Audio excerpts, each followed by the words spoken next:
The room smelled of old money, lemon polish, and quiet, expensive grief. At the head of the polished mahogany table sat the Pendleton family, draped in black Chanel and Tom Ford, their faces set like stone. And in the corner, on a small, uncomfortable chair by the door, sat a woman no one recognized. Her name was Nora Vance. She wore a simple navy dress, her hands folded in her lap. The family matriarch, Catherine, mistook her for the lawyer's assistant.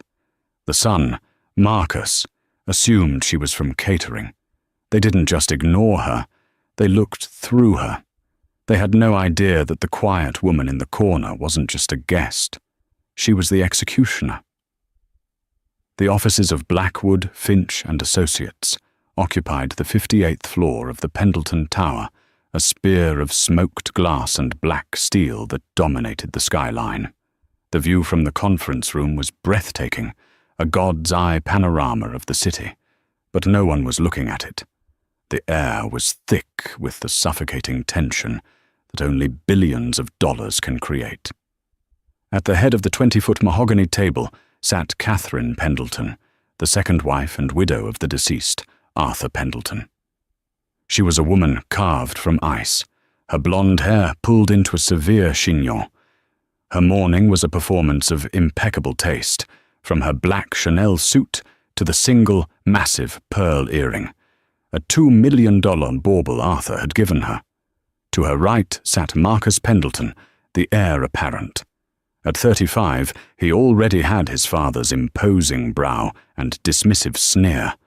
He tapped a solid gold Mont Blanc pen against the table, the click, click, click, a metronome of his impatience. He was already CEO in his mind. This reading was just a formality. To her left was Beatrice Pendleton, the daughter. She was scrolling through her phone, her thumb flicking past images with a bored sigh. Her grief was performative, a single perfect tear she had dabbed away an hour ago, leaving her makeup flawless. Then there was Nora Vance. She had arrived 20 minutes early, clutching a simple leather-bound purse.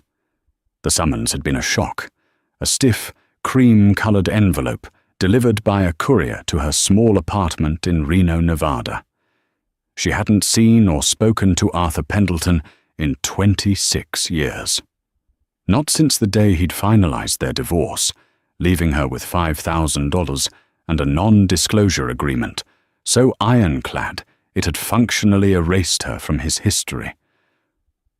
When she entered the waiting room, the receptionist had looked at her with polite confusion. "And you are?" "Nora Vance. I was summoned for the 2 p.m. reading." The receptionist's eyes widened almost imperceptibly. "Of course. Please follow me." She was led not to the main table, but to a small, upholstered chair set against the wall, near the heavy oak doors. It was a chair for an assistant, an intern, or an overflow guest. When the Pendleton family swept in, they didn't even glance her way. Catherine, spotting her, paused and frowned. "Mr. Harrison isn't here yet. You can bring the water in once he arrives." Nora's throat tightened. I'm not staff. I'm here for the reading." Catherine's perfectly plucked eyebrow rose. "Are you? How quaint." She turned away, dismissing her entirely. Marcus was more blunt. He'd been on a heated call in the hallway. He strode in, nearly knocking her over, and barked at his phone. "I don't care what the SEC filing says. You liquidate it. Do you understand me?" He saw Nora, lowered his phone, and said, "You're in the way. Can you wait outside?" "She's attending," Beatrice sneered, not looking up from her screen. "Probably one of Daddy's projects. You know how he loved to rescue people." The insult hung in the air, sharp and sterile. Nora just looked down at her hands. She had been a waitress at the Silver Star Diner for 2 decades. She was used to being invisible. She was used to being treated as furniture, as a function rather than a person. She had served men like Marcus and women like Catherine and Beatrice 1,000 times. They ordered, they consumed, they left a mess, and they never, ever made eye contact. This was no different.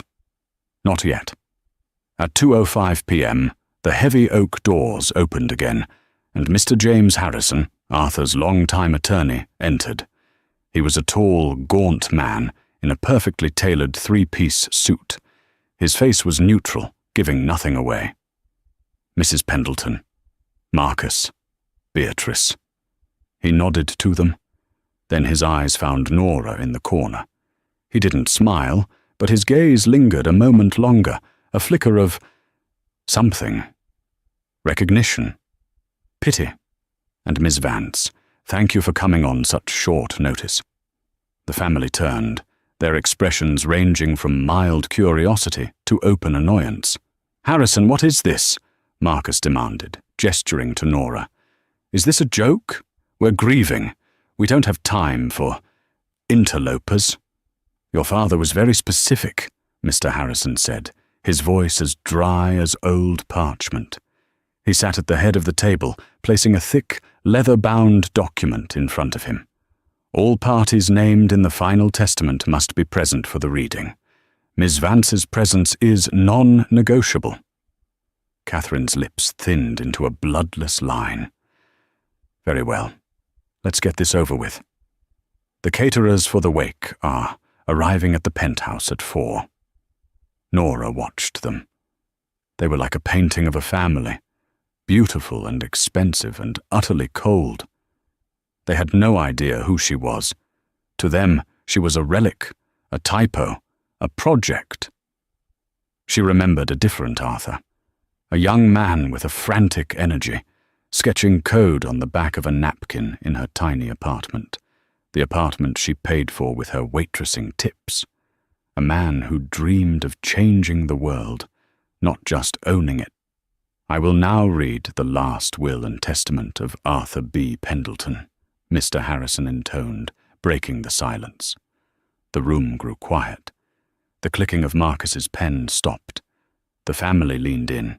Nora Vance remained still, a ghost in the corner of the empire she had helped build, waiting to be dismissed one final time. Mr. Harrison's voice was a steady, emotionless drone. He began with the preamble, the legal declarations of sound mind and body, the revocation of all previous wills. Marcus fidgeted. Beatrice openly sighed.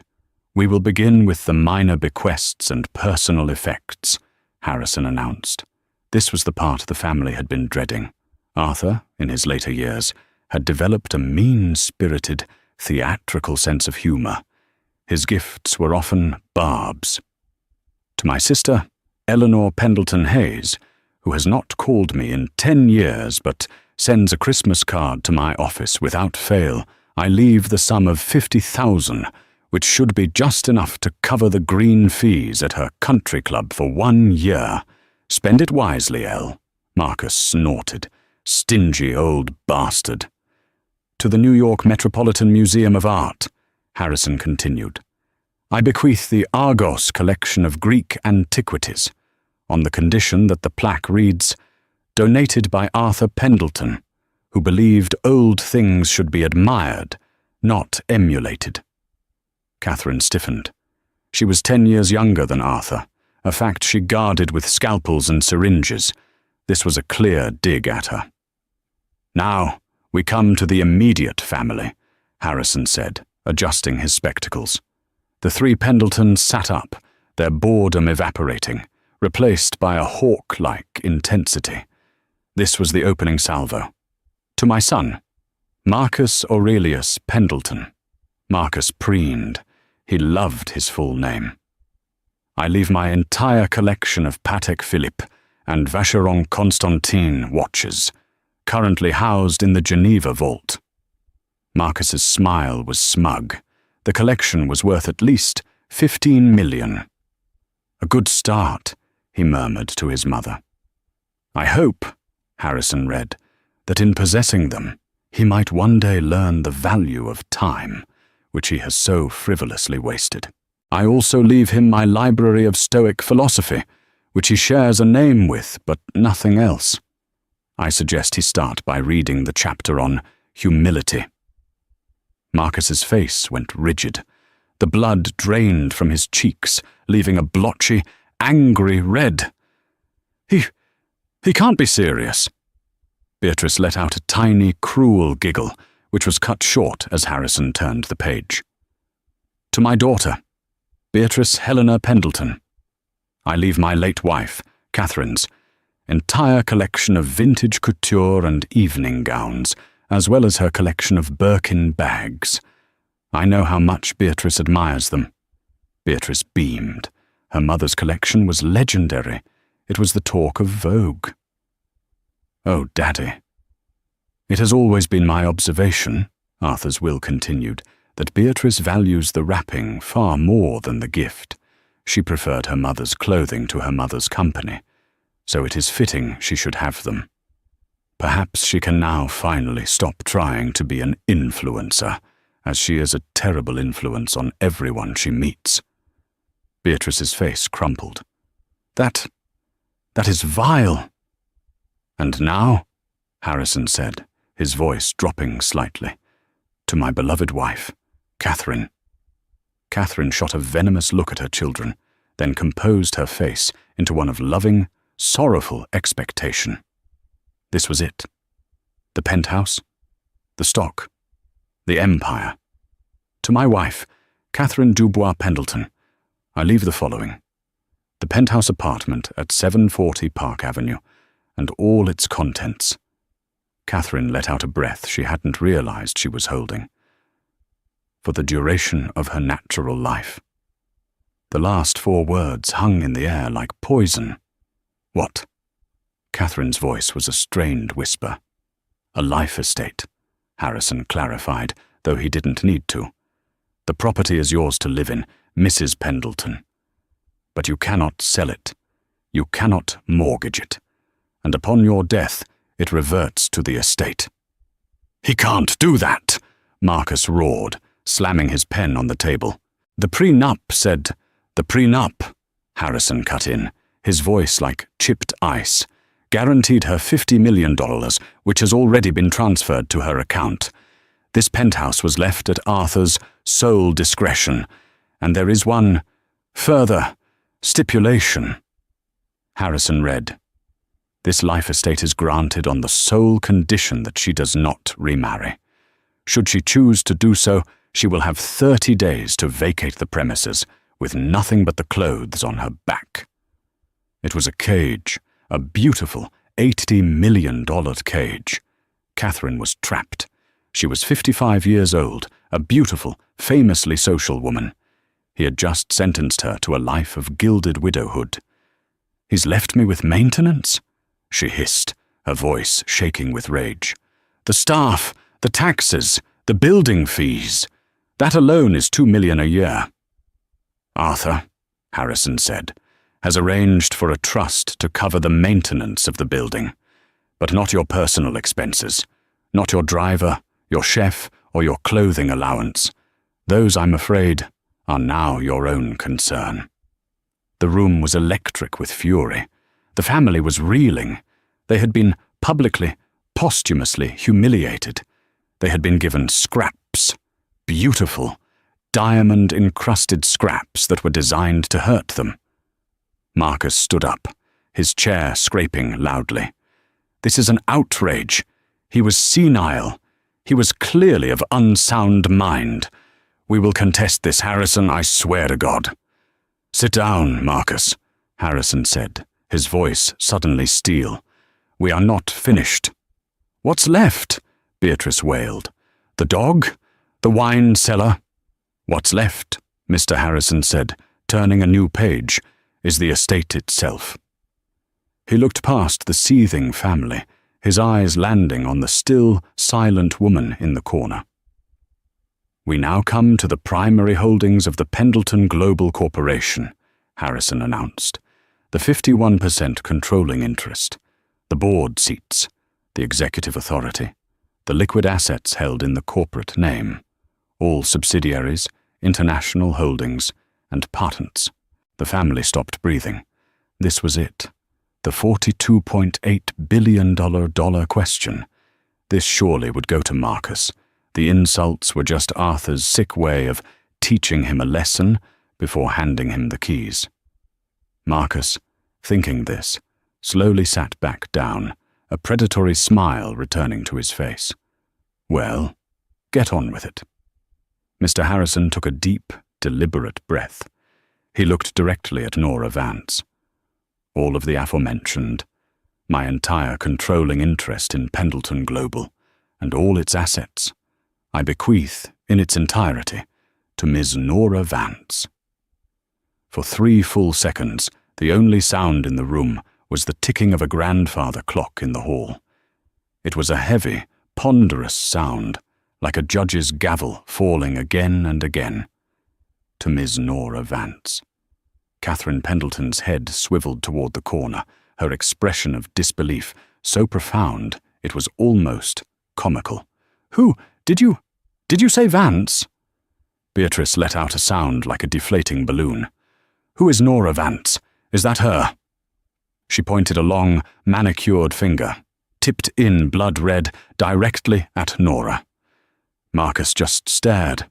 His face, which had been red with anger, was now a waxy, sickly white. Nora herself felt the blood drain from her head. She gripped the arms of her chair. It was a mistake, a joke. It had to be. This was Arthur's final, cruelest prank, played on all of them. "This is not possible," Marcus said, his voice quiet and dangerous. "It's a clerical error. You read the name wrong, Harrison." "I did not," Harrison replied, his gaze unwavering. He turned the page. "But there is more." "More!" Catherine shrieked, finding her voice. It was a shrill, cracking sound. "More for her? She's what is she? A former maid? A charity case?" "To Ms. Nora Vance," Harrison continued, his voice rising to cut through the impending hysteria. "I also bequeath the Pendleton family compound in the Hamptons." "No!" Catherine screamed. "That was her house, the ski chalet in Aspen, Colorado." "That's my chalet," Beatrice cried. "He promised me." "The Villa Odyssey on Lake Como, Italy. The Athena superyacht, currently docked in Monaco. The penthouse apartment in Dubai. The private G7 jet and its hangar at Teterboro Airport." With every new item, another gasp, another strangled cry of rage came from the table. They were being systematically dismantled.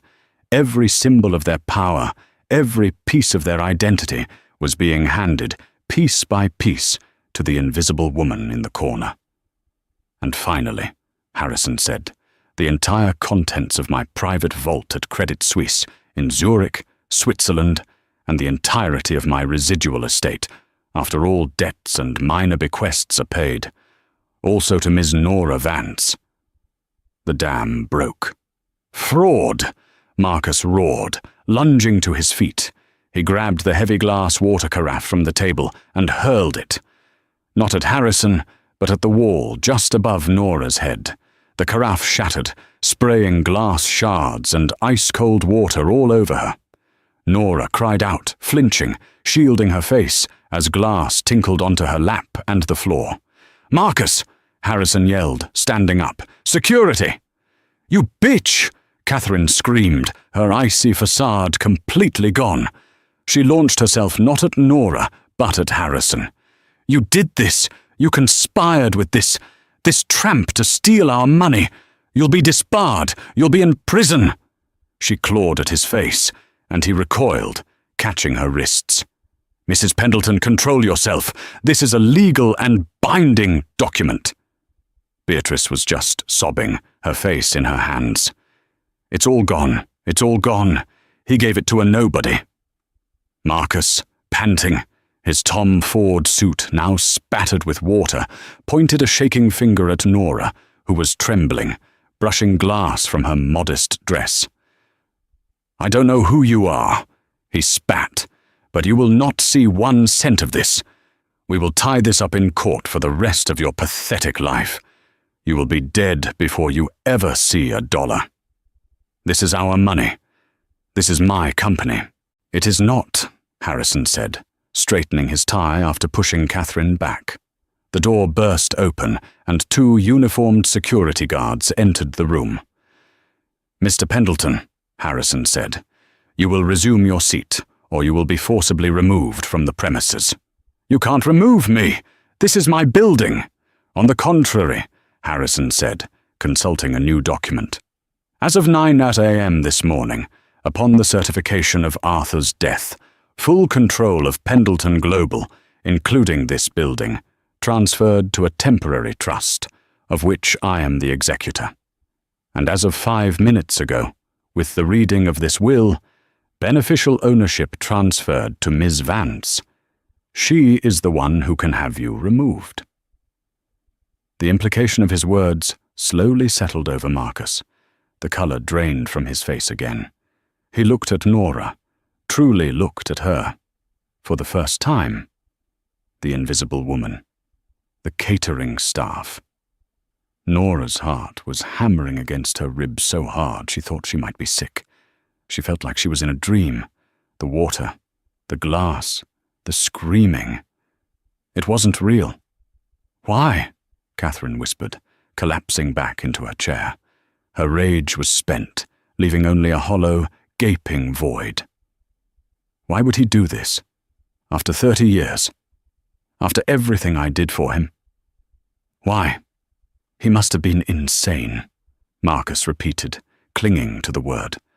"He was sick. You medicated him, Mother. We'll prove it. We'll prove he was incompetent." "You will find that difficult," Harrison said. He reached into his briefcase and pulled out a different envelope, this one sealed with red wax. "Arthur anticipated your objections. He left a final letter, to be read only in the event that his competency was questioned or the will was contested." Marcus's eyes narrowed. "We are contesting. Read it. Read the ramblings of a dying old fool." "As you wish," Harrison said. He broke the seal. "It is not addressed to you. It is addressed to whom it may concern. But it is for all of you." He unfolded the letter. Nora looked up, her fear momentarily eclipsed by a desperate need to understand. "Why?" "It begins," Harrison said. "If you are reading this, it means my family has done exactly what I expected them to do, throw a tantrum." Mr. Harrison's voice filled the stunned silence, reading the words of the man who had, from beyond the grave, just detonated all of their lives. "My family believes they are my legacy. They are wrong. My family is my greatest failure. They are a monument to my own vanity. I built an empire, and in doing so, I populated it with monsters of my own making. How dare he?" Catherine breathed, clutching her pearls. "I gave my children everything," Harrison read on, "and in doing so, I gave them nothing. I gave them no spine, no character, no grit. I gave them only an appetite. Marcus, you believe you are a lion of industry, but you are just a cub playing with the carcass I killed. You have never had an original thought, only a series of inherited opinions. You think you are entitled to my company? You, who I caught skimming from the executive expense account to fund your pathetic little side deals? Did you think I didn't know? I knew everything." Marcus looked as if he'd been slapped. He had clearly thought his father didn't know. "Beatrice, you believe your beauty is a currency, but it is a depreciating asset, and you have invested nothing in yourself. You have 500,000 followers on social media, but not a single genuine friend. You are a hollow, polished shell. You bring nothing of value to the world, and you have taken everything you can from it." Beatrice let out a wounded gasp, tears streaming down her face, ruining her expensive makeup. "And Catherine, my calculating, beautiful Catherine, you were a perfect partner for the man I became. You married a checkbook, and I married a trophy. It was a transaction, and we both knew it. You never loved me. You loved what I had. And so I have left you exactly what you deserve. A cage. A beautiful cage where you can live out your days, trapped by the one thing you worship. My money. The room was heavy with the weight of this final, brutal judgment. But Nora's question remained unanswered. He was a monster, Marcus whispered, trying to rally. This proves it. This is the letter of a madman. He was not finished, Harrison said, turning the page. The letter continues. They will call me insane. They will say I was not in my right mind. They will try to paint the beneficiary of my estate as a grifter, a nobody, a mistake. So let me be perfectly clear. Leaving my fortune to Nora Vance is the only sane thing I have done in 30 years. Nora's head snapped up. Her breath hitched. You see, Harrison read, my family believes I built Pendleton Global. They are wrong. Nora did. Catherine laughed, a sharp, hysterical bark. What? That's preposterous. This company was founded in 1992. He divorced that woman in 1990. The world knows Pendleton Global as a logistics and software empire, Arthur's letter continued. It started as a small firm I called Pendleton Solutions. But before that, it was a different company, a company called E. Vance Solutions, founded in 1988. The E stood for Nora. The Vance was her name. Nora felt the tears welling in her eyes. She hadn't heard that name in decades. Nora Vance is not just my ex-wife. She is a genius. She was a waitress, yes, but she was also a self-taught programmer, better than any I ever met at MIT. In 1988, in our tiny apartment, on a second-hand computer she bought with her tips, she wrote an algorithm, a revolutionary piece of code that could predictive model supply chains. It was her life's work. It was brilliant, and it was hers. This is a lie, Marcus shouted. The Pendleton core code was written by my father. I told her we should partner, Harrison read, his voice growing heavy with the confession. I told her I would handle the business, and she could handle the tech. I used her money, $10,000 she had saved her entire life, to file the incorporation papers, and I filed them, only in my name. Nora let out a small, quiet sob. The memory was so sharp, so painful. The day he told her the bank would only take him seriously as the sole proprietor. She had trusted him. I pushed her out, systematically. I told her the investors were uncomfortable with her background. I told her she was too soft for the boardroom. I convinced her to stay home, to be the wife, while I used her code to build a dynasty. When we divorced, I gave her $5,000 and an NDA, and I threatened to ruin her, to paint her as an unstable, jealous wife if she ever breathed a word of it. I stole her life's work. I stole her legacy. I erased her. The room was silent. This was not the act of a madman. It was a cold, calculated confession. Everything I built on the foundation of her mind. Pendleton Global is Nora Vance. The $42.8 billion, it's all hers. This isn't a gift. It is restitution. It is 30 years of back pay, with interest. Harrison finished the letter. He folded it slowly and placed it on the table. The Pendletons were broken. They were not just disinherited. They were frauds. Their entire life, their name, their power. It was all built on a theft. They were the children and wife of a common thief. Nora Vance looked down at her hands, the hands of a waitress, calloused and worn, the hands that had served 1 million cups of coffee, the hands that had typed the code that built an empire. She was shaking, not with fear, but with a terrifying, righteous vindication. The silence that followed the letter's reading was a different kind of silence. The shock had burned away, leaving the cold, hard ash of reality.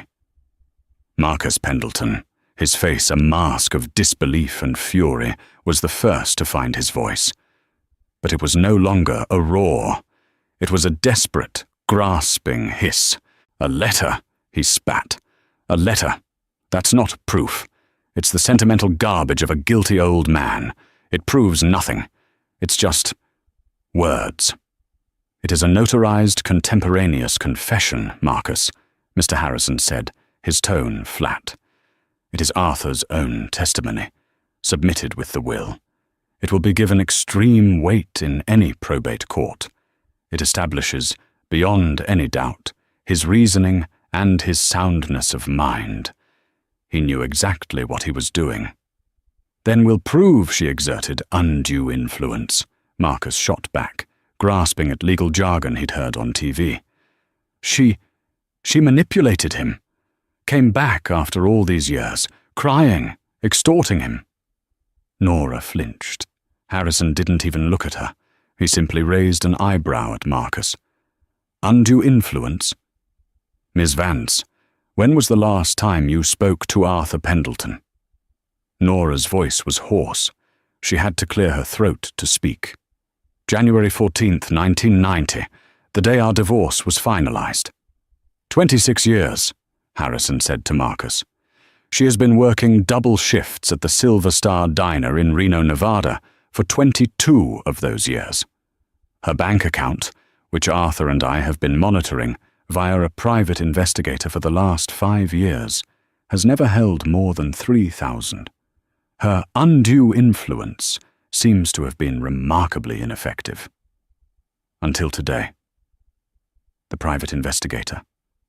Arthur had been watching her struggle, watching her serve coffee, while he lived in splendor on her stolen genius. The thought was sickening. Catherine, seeing the legal avenues closing, tried a different approach. Her face, moments ago twisted in rage, suddenly softened. She turned in her chair to face Nora directly. Her voice became a silken, conspiratorial purr. "Nora, may I call you Nora?" Nora, still trembling, just stared at her. "My dear," Catherine said, standing and taking a step toward her. "You and I, we are the women he wronged. This is a terrible mess he's left. A game. He's pitting us against each other, don't you see?" Nora said nothing.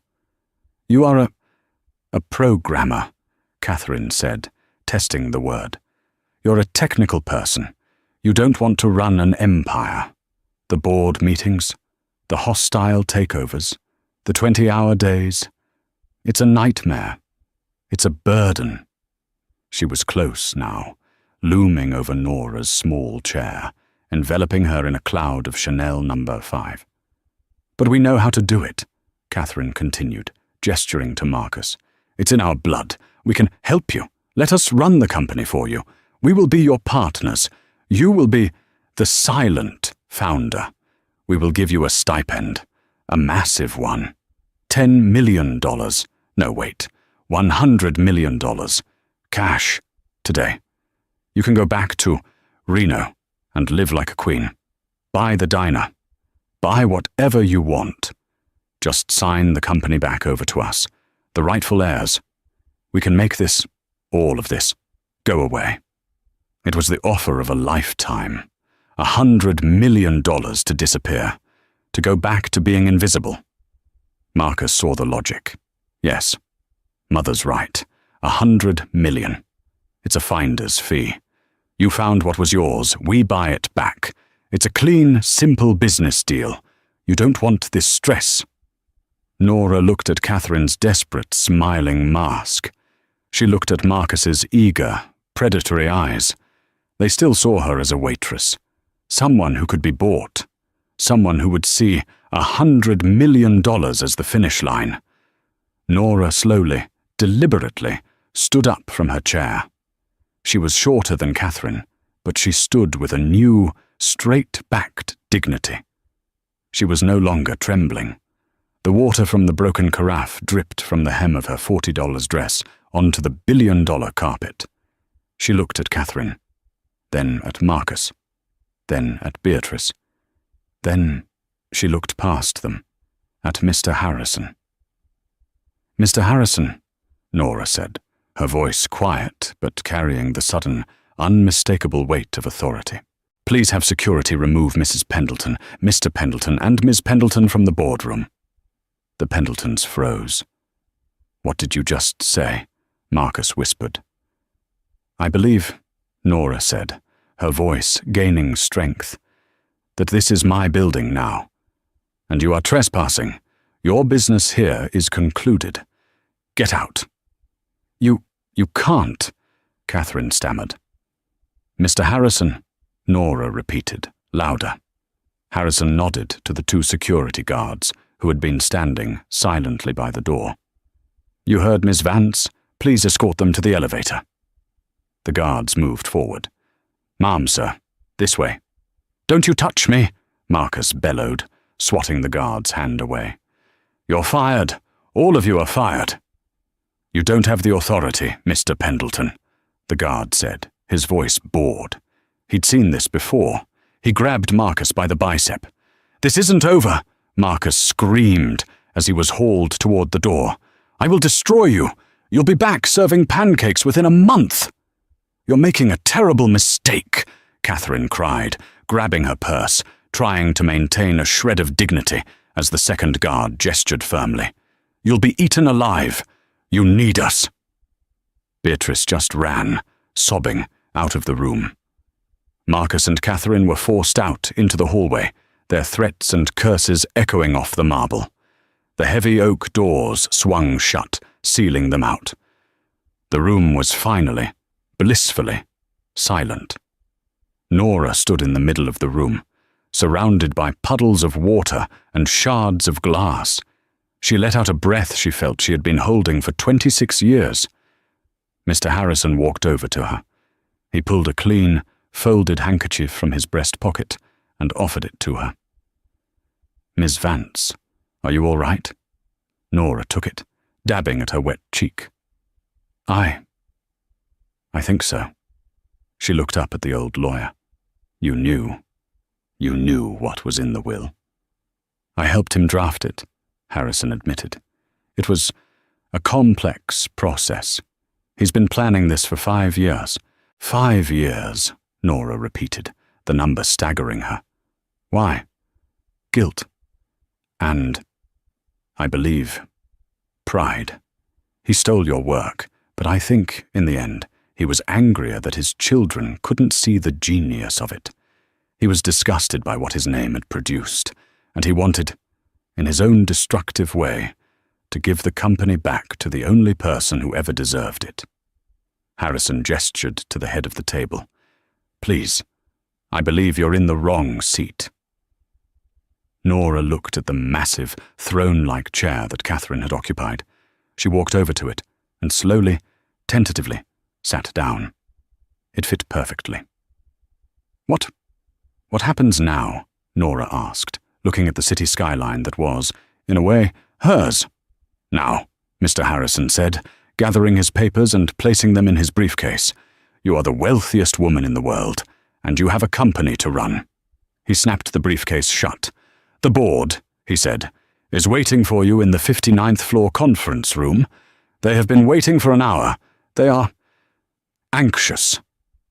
"The board?" Nora's stomach flipped. "They're allies of Catherine, of Marcus. They'll be just like them." "Worse," Harrison said grimly. "They won't scream. They'll smile, and they will try to slit your throat with kindness. They have a buyout offer prepared. They will tell you to take the money and go." $100 million, Nora murmured. "They will likely offer you $1 billion, Harrison said. "They don't know the real story. They just know you're the ex-wife. They too think you are a nobody." Nora stood up. She looked down at her simple navy dress, now damp and speckled with glass. She looked at her worn, comfortable shoes. "Mr. Harrison," she said, "can you get me a copy of my company's original source code, the 1988 Evance Solutions algorithm?" Harrison's thin lips twitched into the barest hint of a smile. He tapped his briefcase. "I have the original, notarized copy right here." Arthur kept it in his private vault. He kept everything. "Good," Nora said. "And do you have a whiteboard in that conference room?" "The largest one in the city."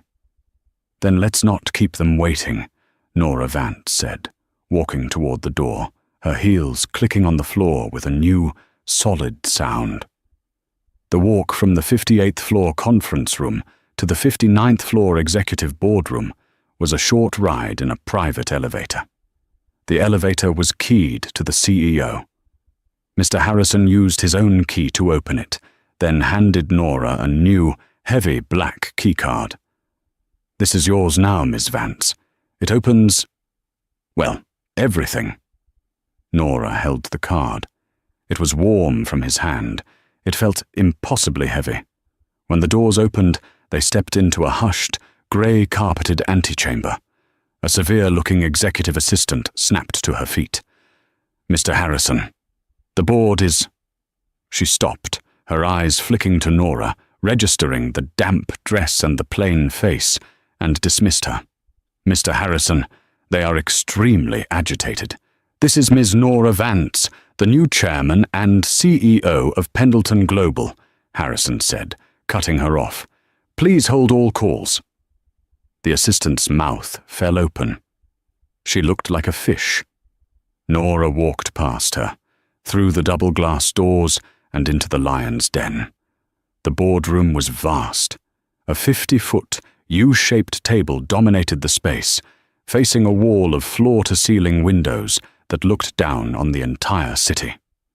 Seated at the table were 12 men and 2 women, all in dark, expensive suits. They were the board of directors, the most powerful people in the company. And they all looked furious. At the head of the U, in the center, was the chairman's seat. It was empty. The man sitting to its right, a silver-haired, imposing figure named Charles Davenport, stood up. He was the lead independent director. "Harrison," he said, his voice a low, controlled boom. "You're 2 hours late. And this," Harrison said, "is Ms. Nora Vance. As of the wills reading, she is the sole proprietor of Arthur Pendleton's 51% controlling interest. She is, for all intents and purposes, Pendleton Global." A murmur swept the table. They looked at Nora with the same expressions as the family, but filtered through a lens of corporate calculation, disbelief, annoyance, and opportunity. "Ms. Vance," Charles Davenport said, his face smoothing into a practiced, paternalistic smile. He did not offer his hand. "What a trying day. For all of us. Arthur was a complex man. His final wishes are certainly a surprise." "I'm sure they are," Nora said, her voice small in the huge room. "Please sit," Davenport said, gesturing not to the chairman's seat, but to a smaller one on the side. Nora ignored him. She walked to the head of the table, to the empty leather throne, and stood behind it. She did not sit down. Davenport's smile faltered for a fraction of a second. "Ms. Vance," he continued, "we, the board, have been discussing the situation. This is a very sudden, very unusual transition. A $40 billion multinational corporation is not a simple thing. It requires a steady hand, an experienced hand. And you don't think I have one," Nora stated. It wasn't a question.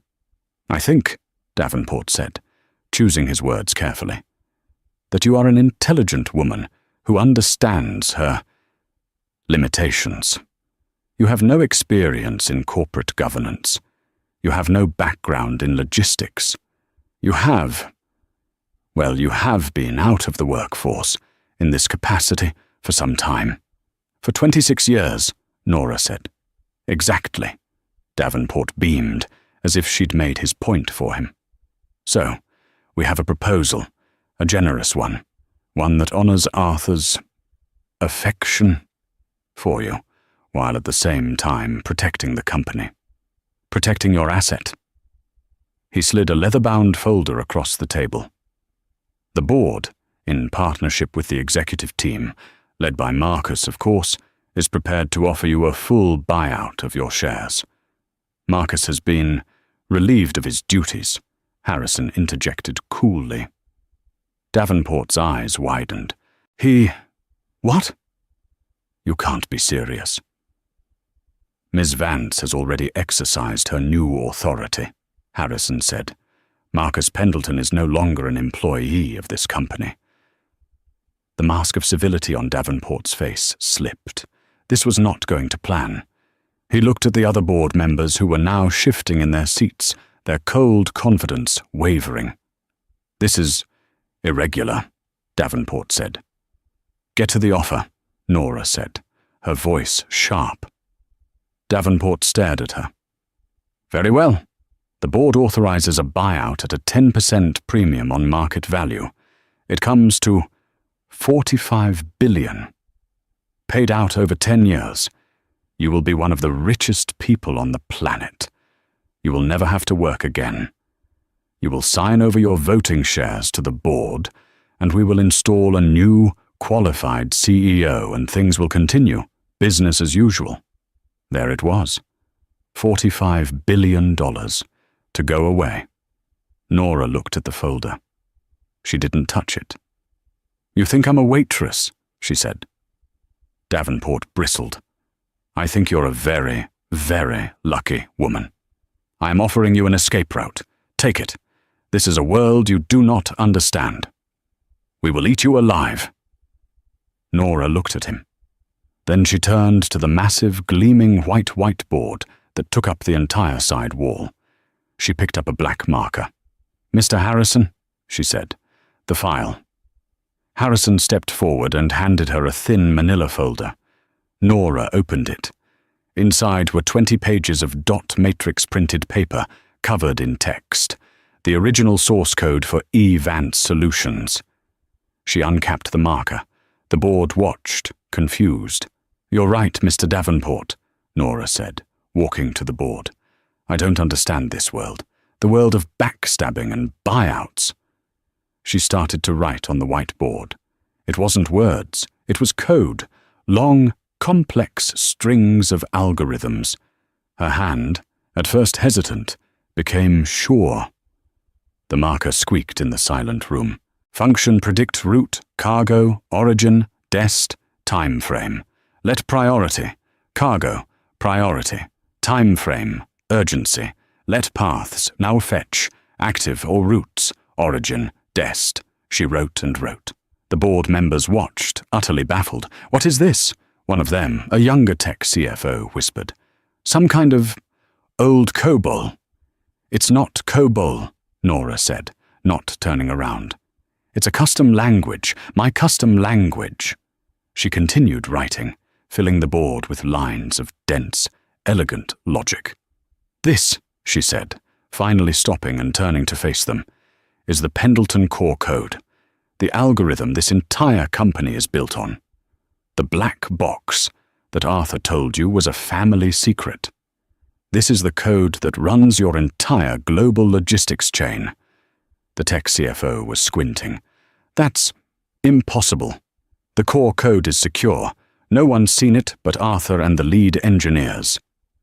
"They've seen the compiled version," Nora said. "They've never seen the source. I wrote this. I wrote it in 1988 on a Tandy 1000 computer in a one-bedroom apartment. And you know what?" She walked back to the board and pointed to a specific block of her own code.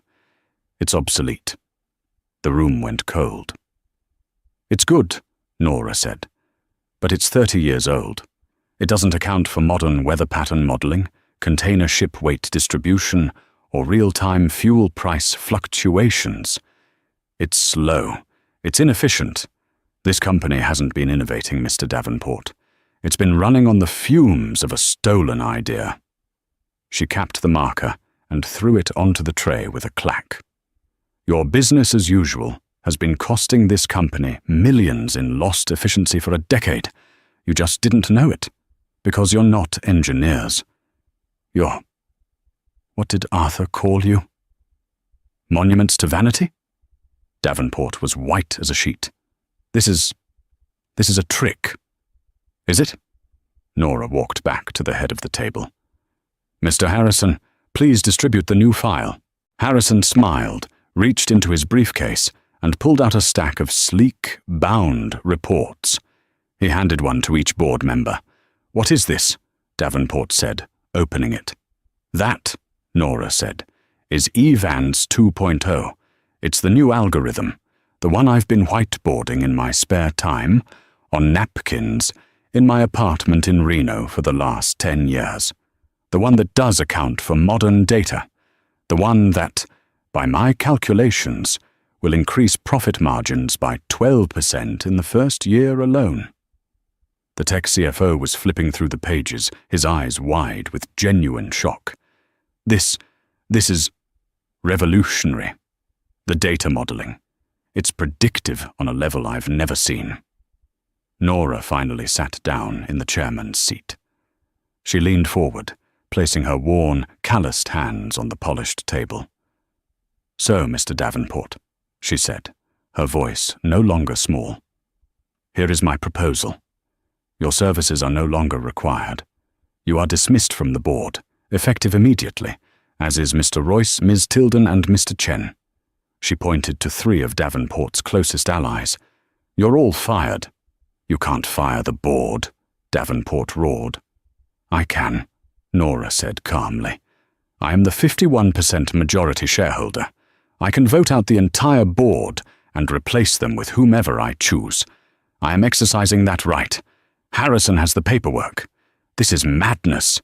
This," Nora said, "is a hostile takeover.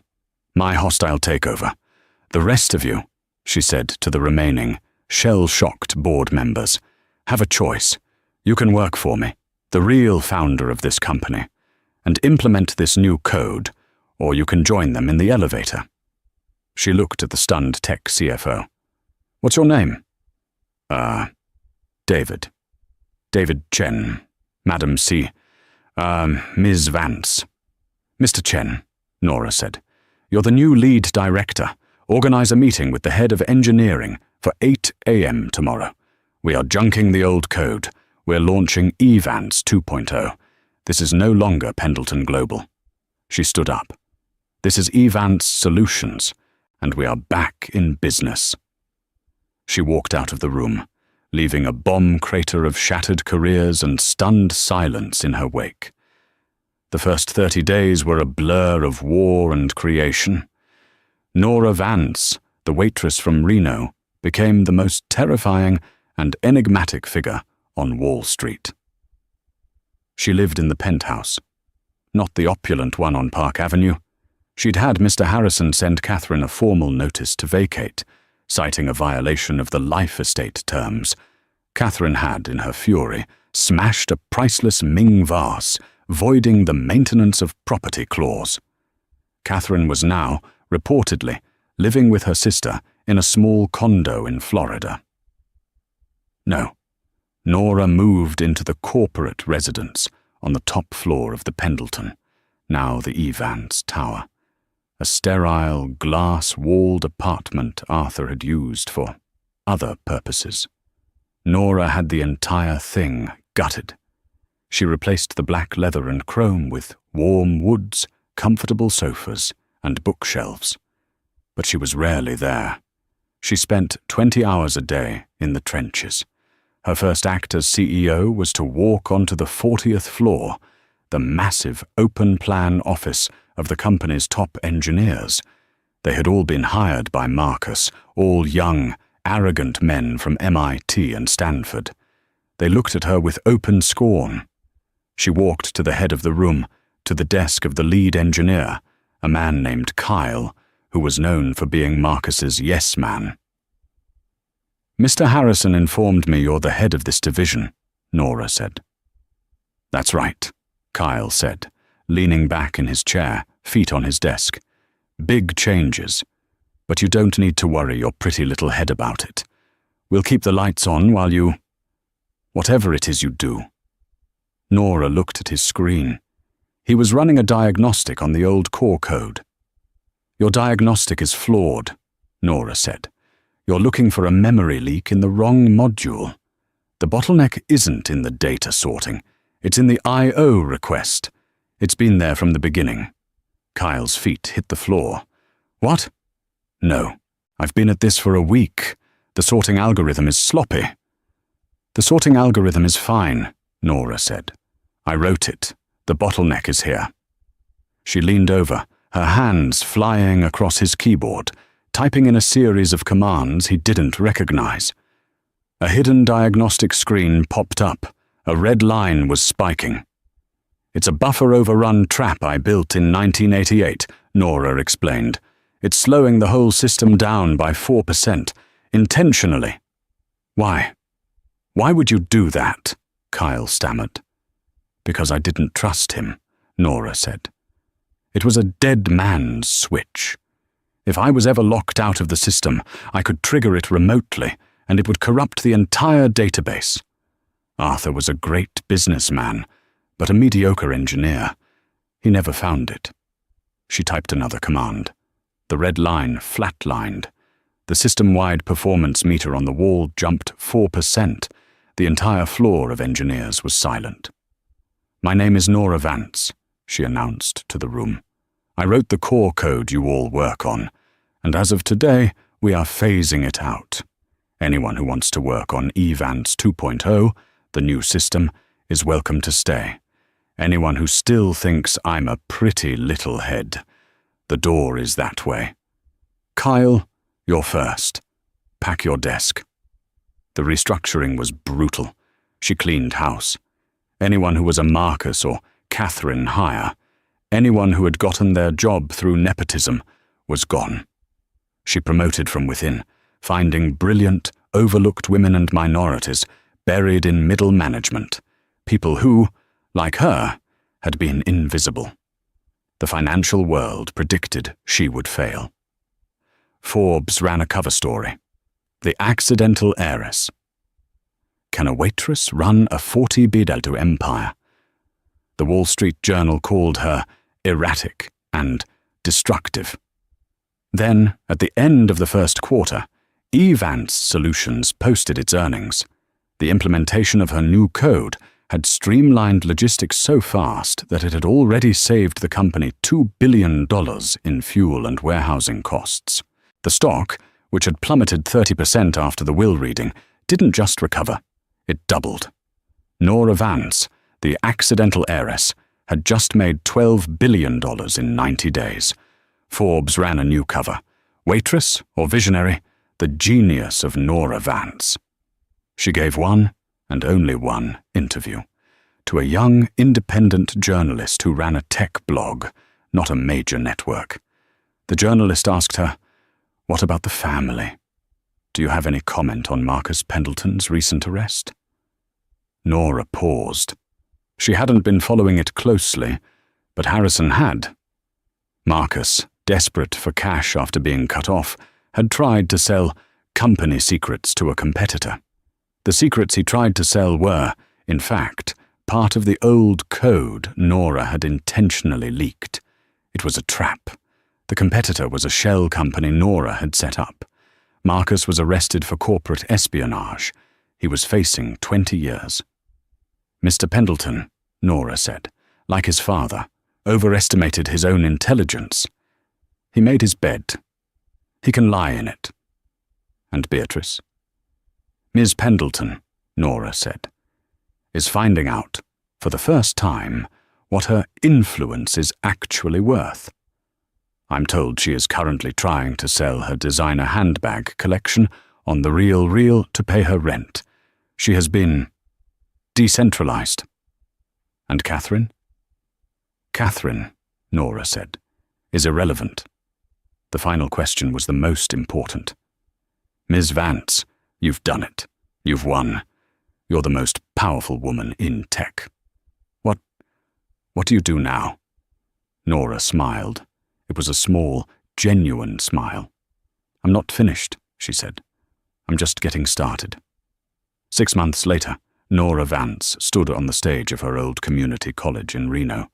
She had just announced the E. Vance Founders Fund, a $5 billion endowment to find and fund all the other invisible minds in the world who had been told they were nobodies. But after the applause, she skipped the press conference. She didn't get on her jet. Instead, she walked 2 blocks to the Silver Star Diner. The bell jingled. Sal, the owner, was wiping down the counter. He looked up, and his jaw dropped. "Nora," he said, dropping the rag.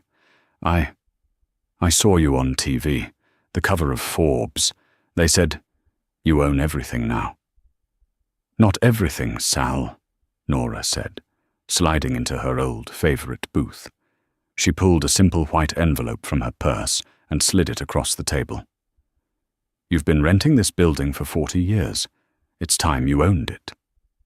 Sal's hands trembled as he opened it. He unfolded a cashier's check. His eyes went wide. "Nora, this is $2 million. "I know," she said quietly. "Buy the building. Buy the one next to it and expand. Give everyone in the kitchen a raise. And for God's sake, Sal, finally fix the R in the neon sign." I can't," he whispered, tears welling in his eyes. "Why?" "You were good to me, Sal," Nora said, placing her hand over his. "When I was invisible to the whole world, you saw me. You gave me shifts when I needed them. You let me leave early for my classes. You were my family." She stood up, pulling a $100 bill from her pocket and leaving it on the table for the new waitress. "This isn't a gift, Sal. It's just back pay." Sal nodded, speechless, clutching the check.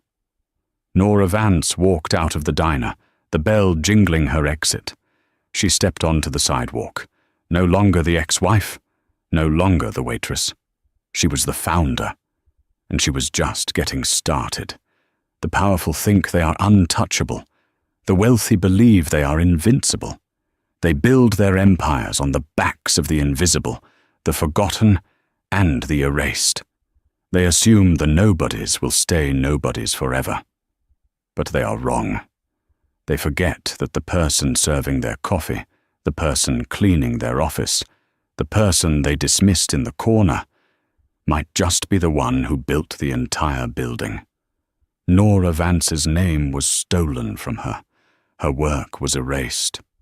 But you cannot erase true genius. You cannot erase true justice. It may take 26 years, but the bill always comes due. The Pendletons learned that lesson. They learned that the most dangerous person in the room isn't the one screaming the loudest. It's the one no one noticed at all. What did you think of Nora's story? Do you believe in karmic justice? Let me know in the comments below what your favorite part of her revenge was. And for more stories of dramatic justice and the forgotten finally getting their due, make sure you like this video, share it with someone who needs to see it, and subscribe to the channel. Don't miss what's coming next. He sent the invitation to mock her. He wanted to parade his new, glittering life in front of the poor ex-wife he'd thrown away like yesterday's trash. Marcus Thorne wanted to show Amelia what she had lost, to rub her face in his success. But he made one fatal mistake. He assumed she was still the same broken woman he'd left behind. The invitation was for one. She arrived with 5, a billionaire, a top-of-the-line limousine, and the 3 children he never even knew existed. This isn't just a story of revenge.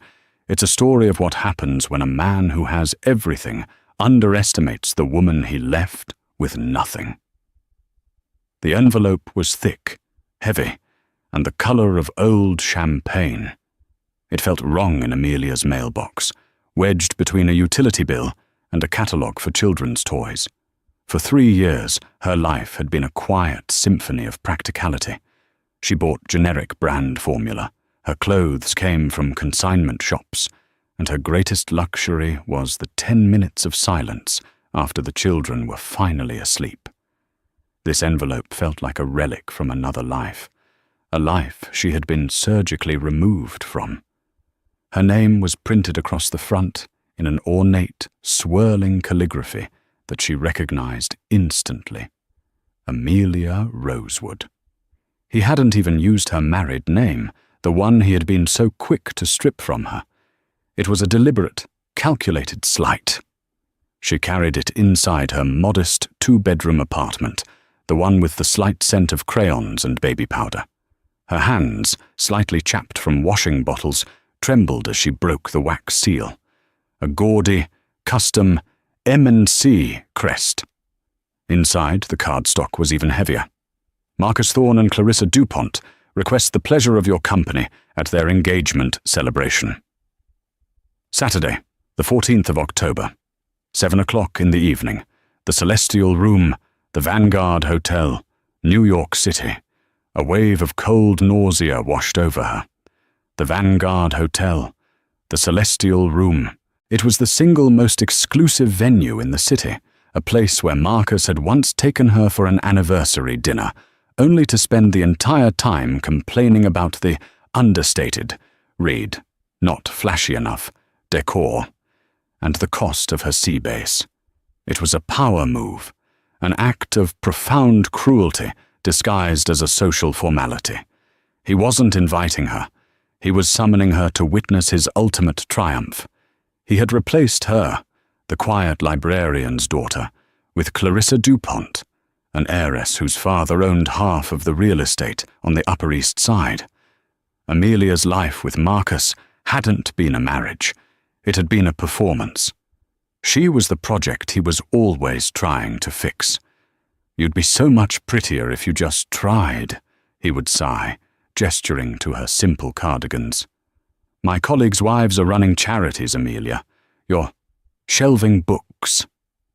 He saw her kindness as weakness, her contentment as a lack of ambition. The breakup had been brutal and swift. He'd come home one Tuesday, his face a mask of bored indifference. This isn't working for me anymore, he'd said, straightening the cufflink on his $5,000 Thomas Pink shirt. I'm destined for bigger things, Amelia, and you're just not. He had accused her of being a weight, a comfortable mistake. He cut her off financially that same day. She was left with a half-empty apartment and a savings account that wouldn't cover the next month's rent. He had his lawyers send her divorce papers so fast the ink was practically still wet. He wanted her erased. What he never knew, what he had never bothered to find out, was that 2 days after he'd walked out, Amelia had been staring at 2 faint pink lines on a pregnancy test. Her panic had been primal. She had called his office, desperate. Mr. Thorne is in a meeting. His secretary, a woman named Cynthia, who had always looked at Amelia with pity, had said, Please, Cynthia, it's an emergency. It's personal. I'm sorry, Miss Rosewood. My instructions are clear. He is unavailable to you, indefinitely. He had blocked her number. He'd had her emails filtered to junk. He had abandoned her, pregnant and penniless, in the middle of the coldest winter on record. Amelia sank onto her small, second-hand sofa, the invitation still in her hand. At the bottom of the card, a small, aggressive scribble in black ink caught her eye. It wasn't part of the formal printing. It was a personal note from Marcus. Do try to come, Amelia. I want you to see what real success looks like. I'm sure you can find a babysitter for the night, right? If you can afford one.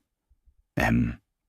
The casual cruelty of it, the assumption of her poverty, the jab at a life he couldn't possibly understand. It was classica Marcus. He wasn't just building a new life. He was trying to burn down her old one, to prove to himself that leaving her was the right decision. For a moment, she let the old, familiar shame wash over her. He was right. She was poor. She was a single mother. She was everything he'd accused her of being: unimportant, unsuccessful, small. Then she heard a sound from the hallway. 3 small figures toddled into the room, rubbing sleep from their eyes. Liam, her little explorer, pointed at the shiny card. Noah, her quiet thinker, hung back, clutching his stuffed bear. And Chloe, her fierce little leader, marched right up and tugged on her pant leg, demanding, "Up, Mommy! Up!"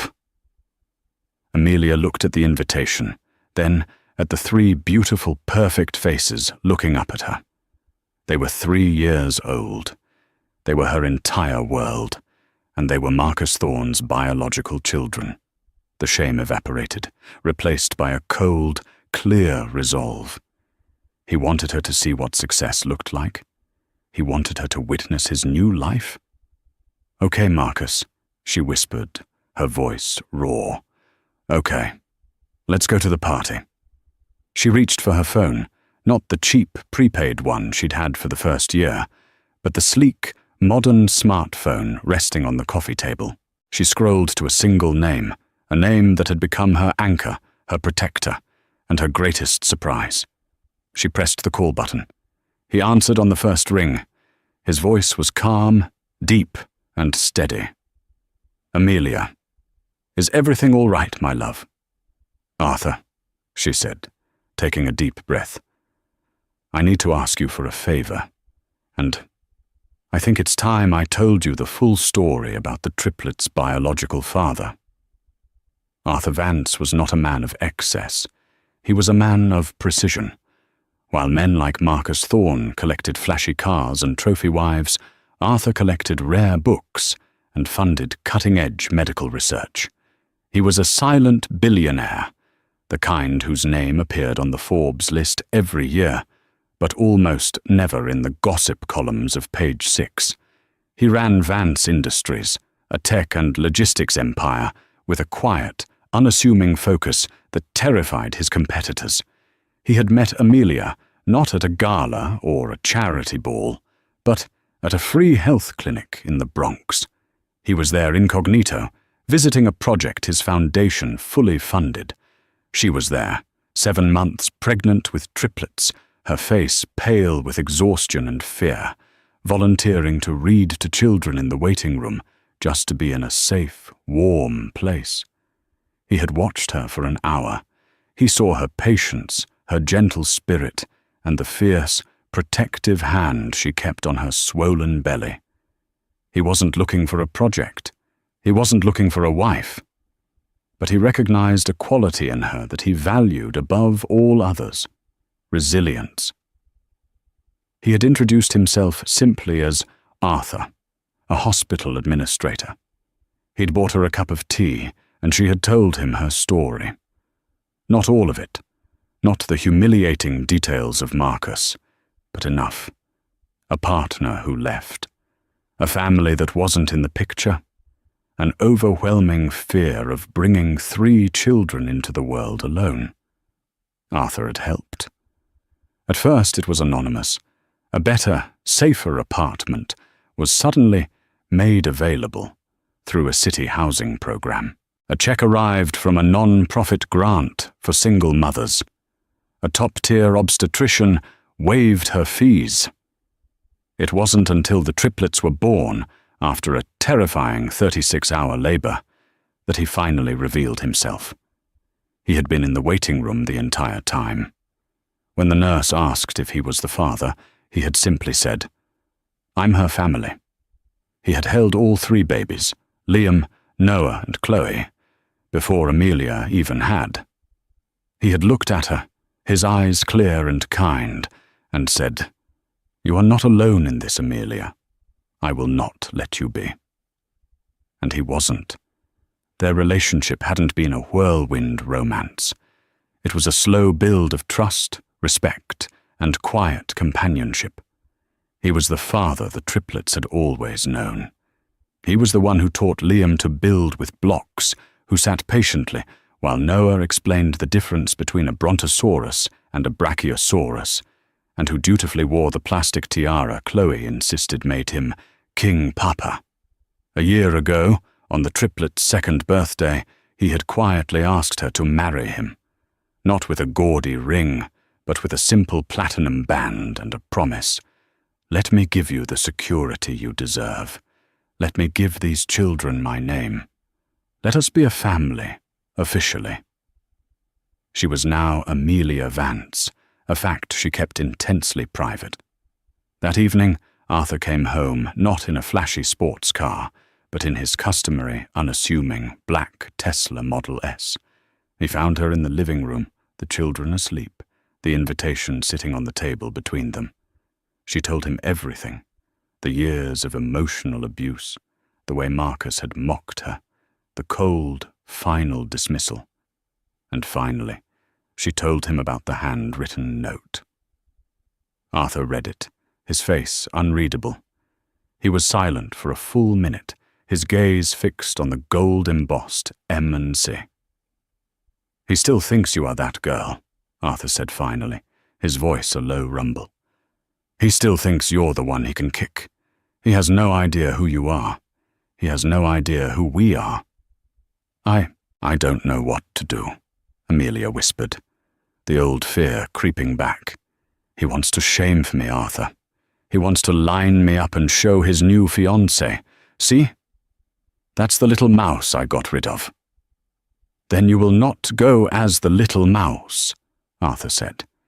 He stood up and walked to the window, looking out over the city lights. You will go as Amelia Vance, my wife, the mother of my children. Amelia's head snapped up. Children? You mean, bring them.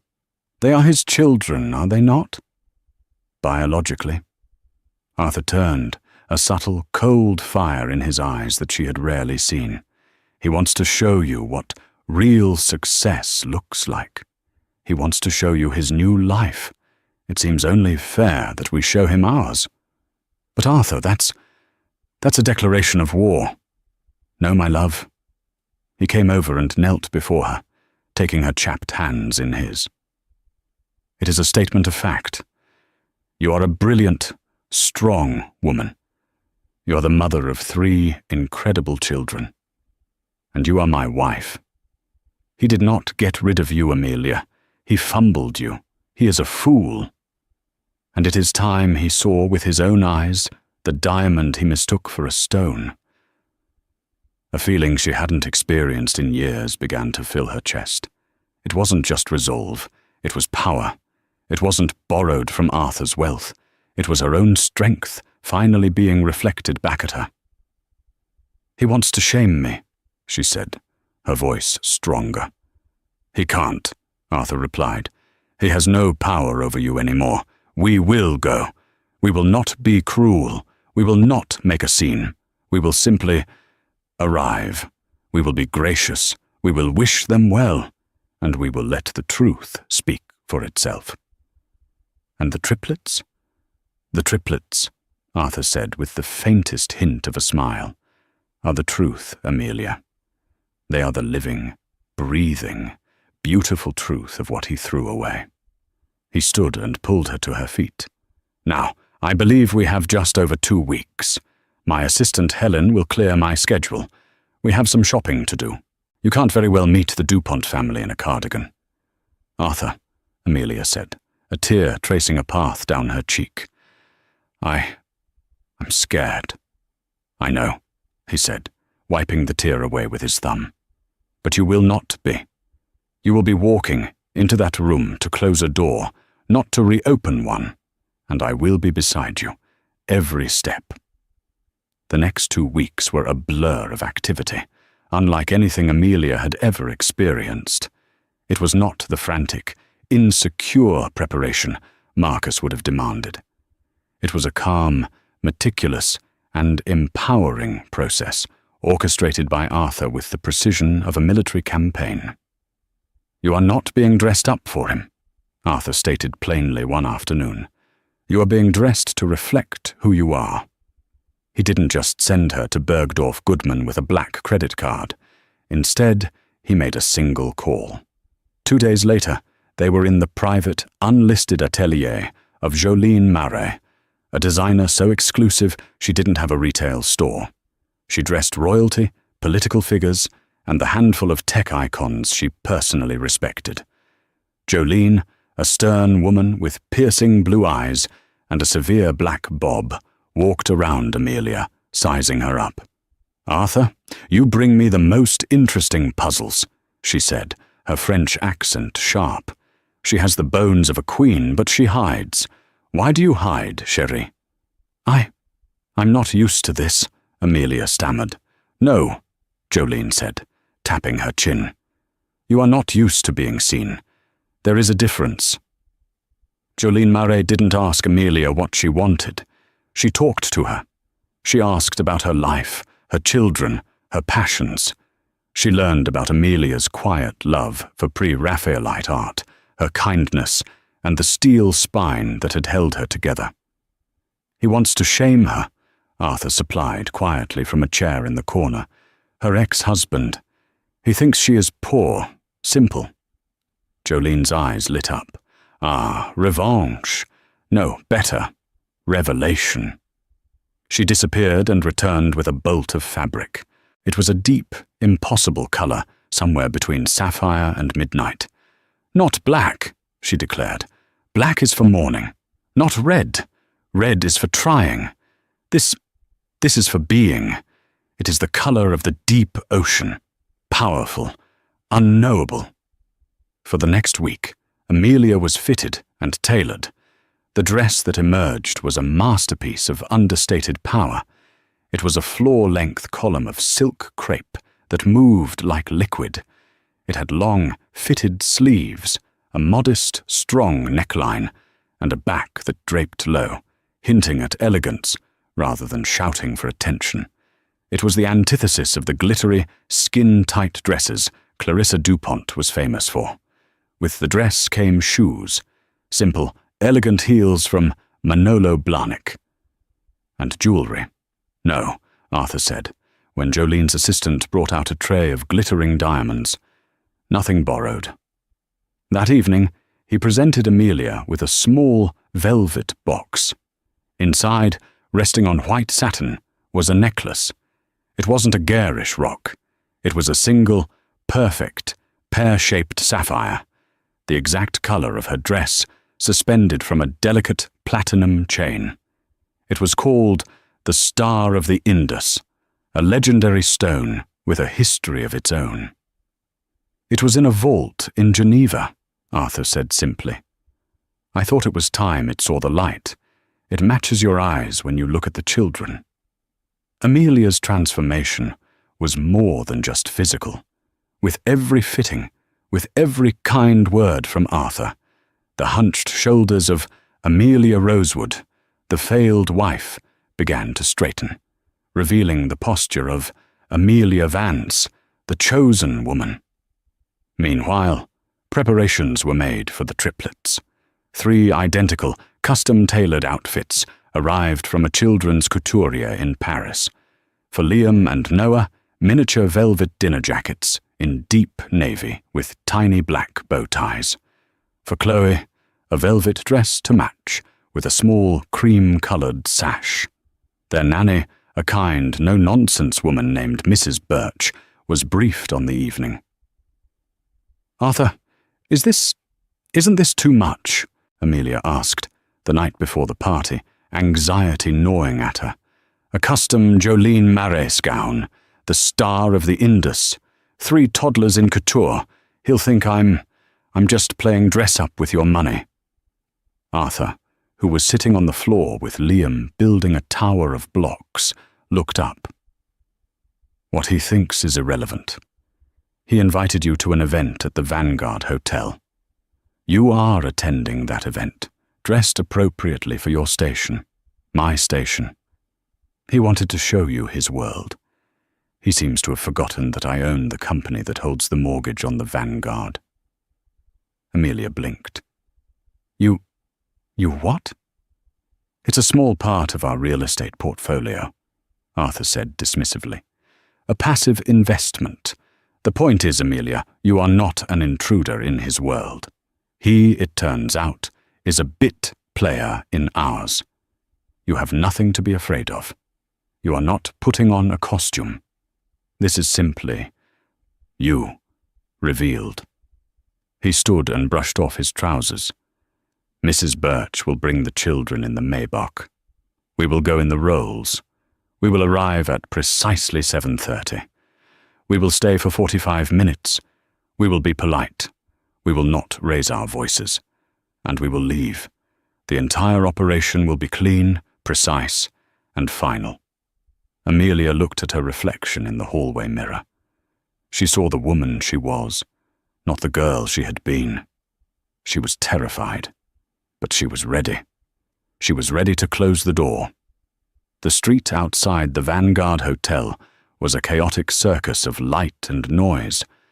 Paparazzi, alerted by Marcus's own PR team, flashed bulbs at every black car that pulled up, hoping to get a shot of Clarissa DuPont or one of her celebrity-adjacent friends. A red carpet, tacky and ostentatious, ran from the curb to the grand revolving doors.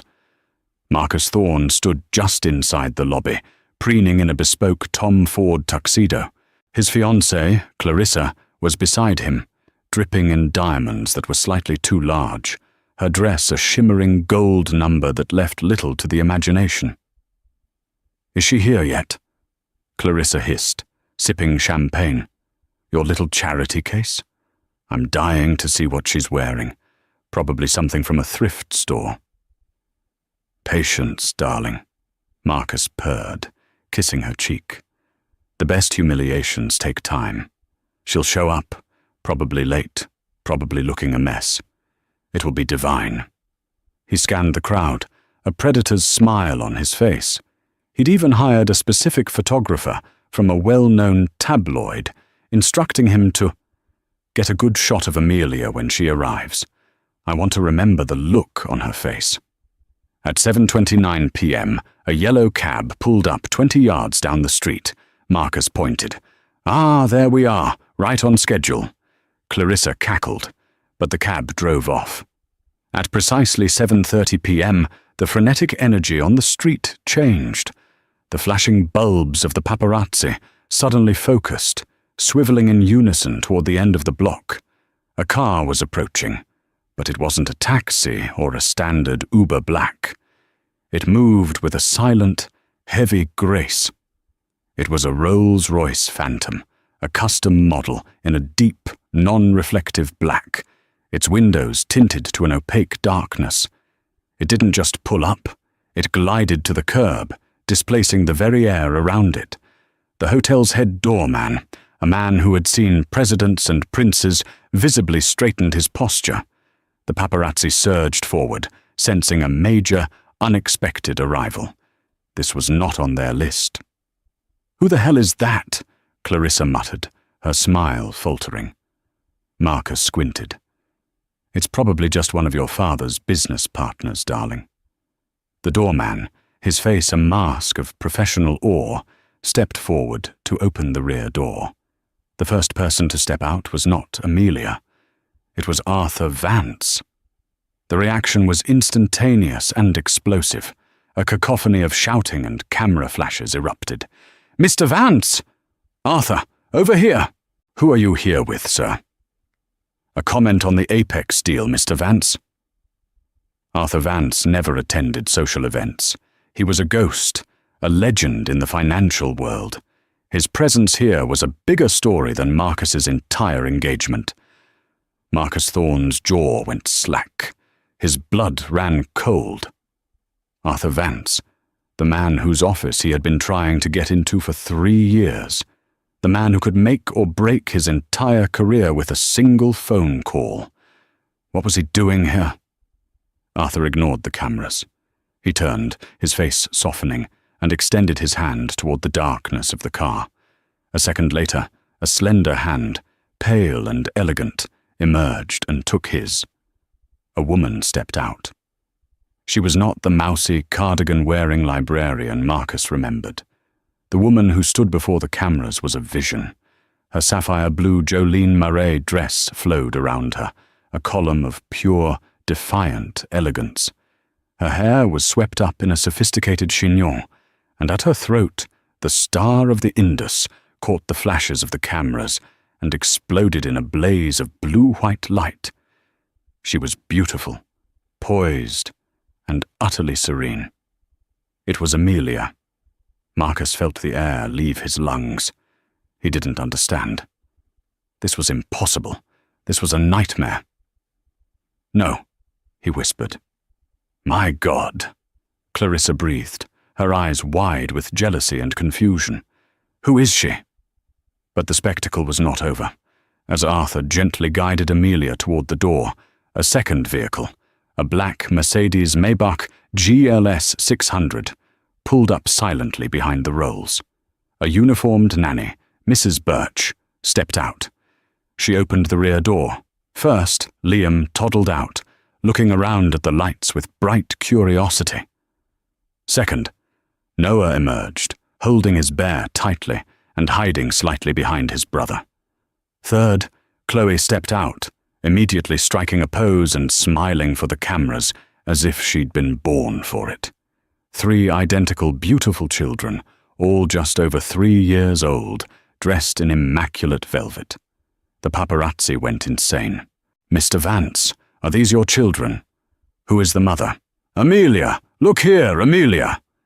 Arthur put a protective arm around Amelia's waist. He looked directly at the nearest camera, his expression neutral. "Good evening. We are here to celebrate Mr. Thorne and Ms. Dupont." His use of her name, Amelia, echoed through the press line. Amelia. Amelia Vance. The blood drained from Marcus's face. He looked at the children. He looked at their faces. His eyes, his jawline, mixed with Amelia's finer features. He did the math. 3 years old. They had broken up just over 3.5 years ago. It was not a nightmare. It was a reckoning. Clarissa, seeing the look on her fiancé's face, a look of abject horror and dawning recognition, grabbed his arm. "Marcus? Marcus, who are those children? Why do they look... Marcus, why does that little boy have your eyes?" Marcus Thorne didn't answer. He couldn't. He just watched as his poor ex-wife, the woman he had invited to shame, glided through the revolving doors of his party, holding the hand of one of the most powerful men in the world, followed by the 3 children he never knew he had. The celestial room was designed for maximum impact. A 20-foot-high ceiling, crystal chandeliers that looked like inverted constellations, and a floor-to-ceiling window overlooking the park. The air hummed with the sound of a live jazz quartet and the self-important chatter of New York's elite. When the doors opened, the chatter did not die down. It stopped. A hard, sudden silence fell over the room. Marcus and Clarissa were frozen at the entrance, their forced smiles melting into masks of confusion and horror.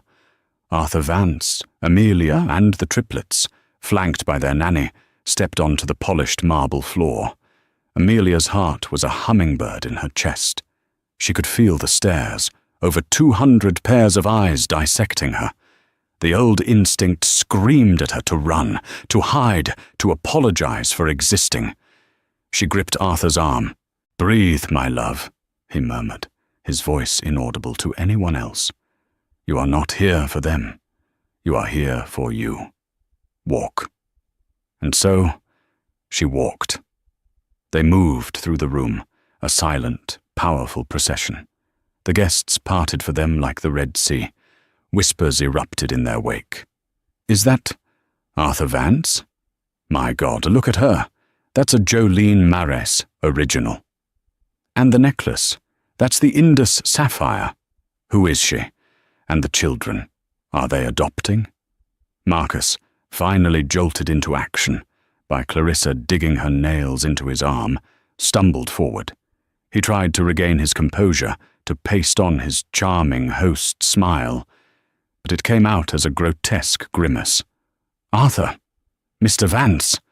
What an unexpected honor," Marcus said, his voice an octave too high. He stuck out a trembling hand. Arthur took it, his grip firm and cool. "Marcus, thank you for the invitation." His eyes were polite, but as cold as a boardroom. "Yes, well, I didn't realize." Marcus's gaze flickered to Amelia, who stood beside Arthur, radiant and silent. He couldn't meet her eyes.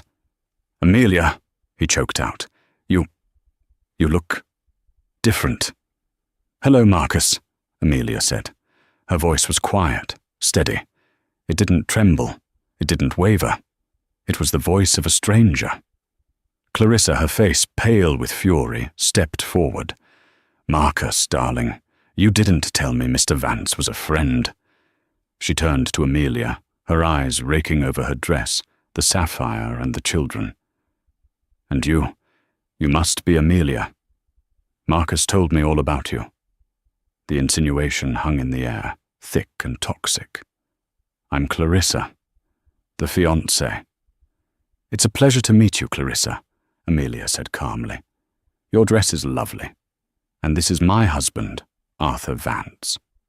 The word husband hit Clarissa like a slap. Her perfectly plucked eyebrows shot up. "Husband, Marcus, you told me she was—" "And these," Amelia continued, gesturing to the triplets who were now looking at the massive seafood tower with wide eyes, "are our children, Liam, Noah, and Chloe." Chloe, ever the social one, stepped forward and tugged on Clarissa's glittering gold dress. "You look like a big star," she announced loudly. The room, which had been pretending not to listen, failed to stifle a collective titter. Clarissa looked down at the child as if she were a cockroach. Marcus couldn't speak. He was staring at the triplets. He was staring at Liam, who had his exact hairline. He was staring at Noah, who had his quiet, calculating gaze. He was staring at Chloe, who had his own mother's dimples. He saw his legacy. He saw his blood. He saw the family he had thrown away.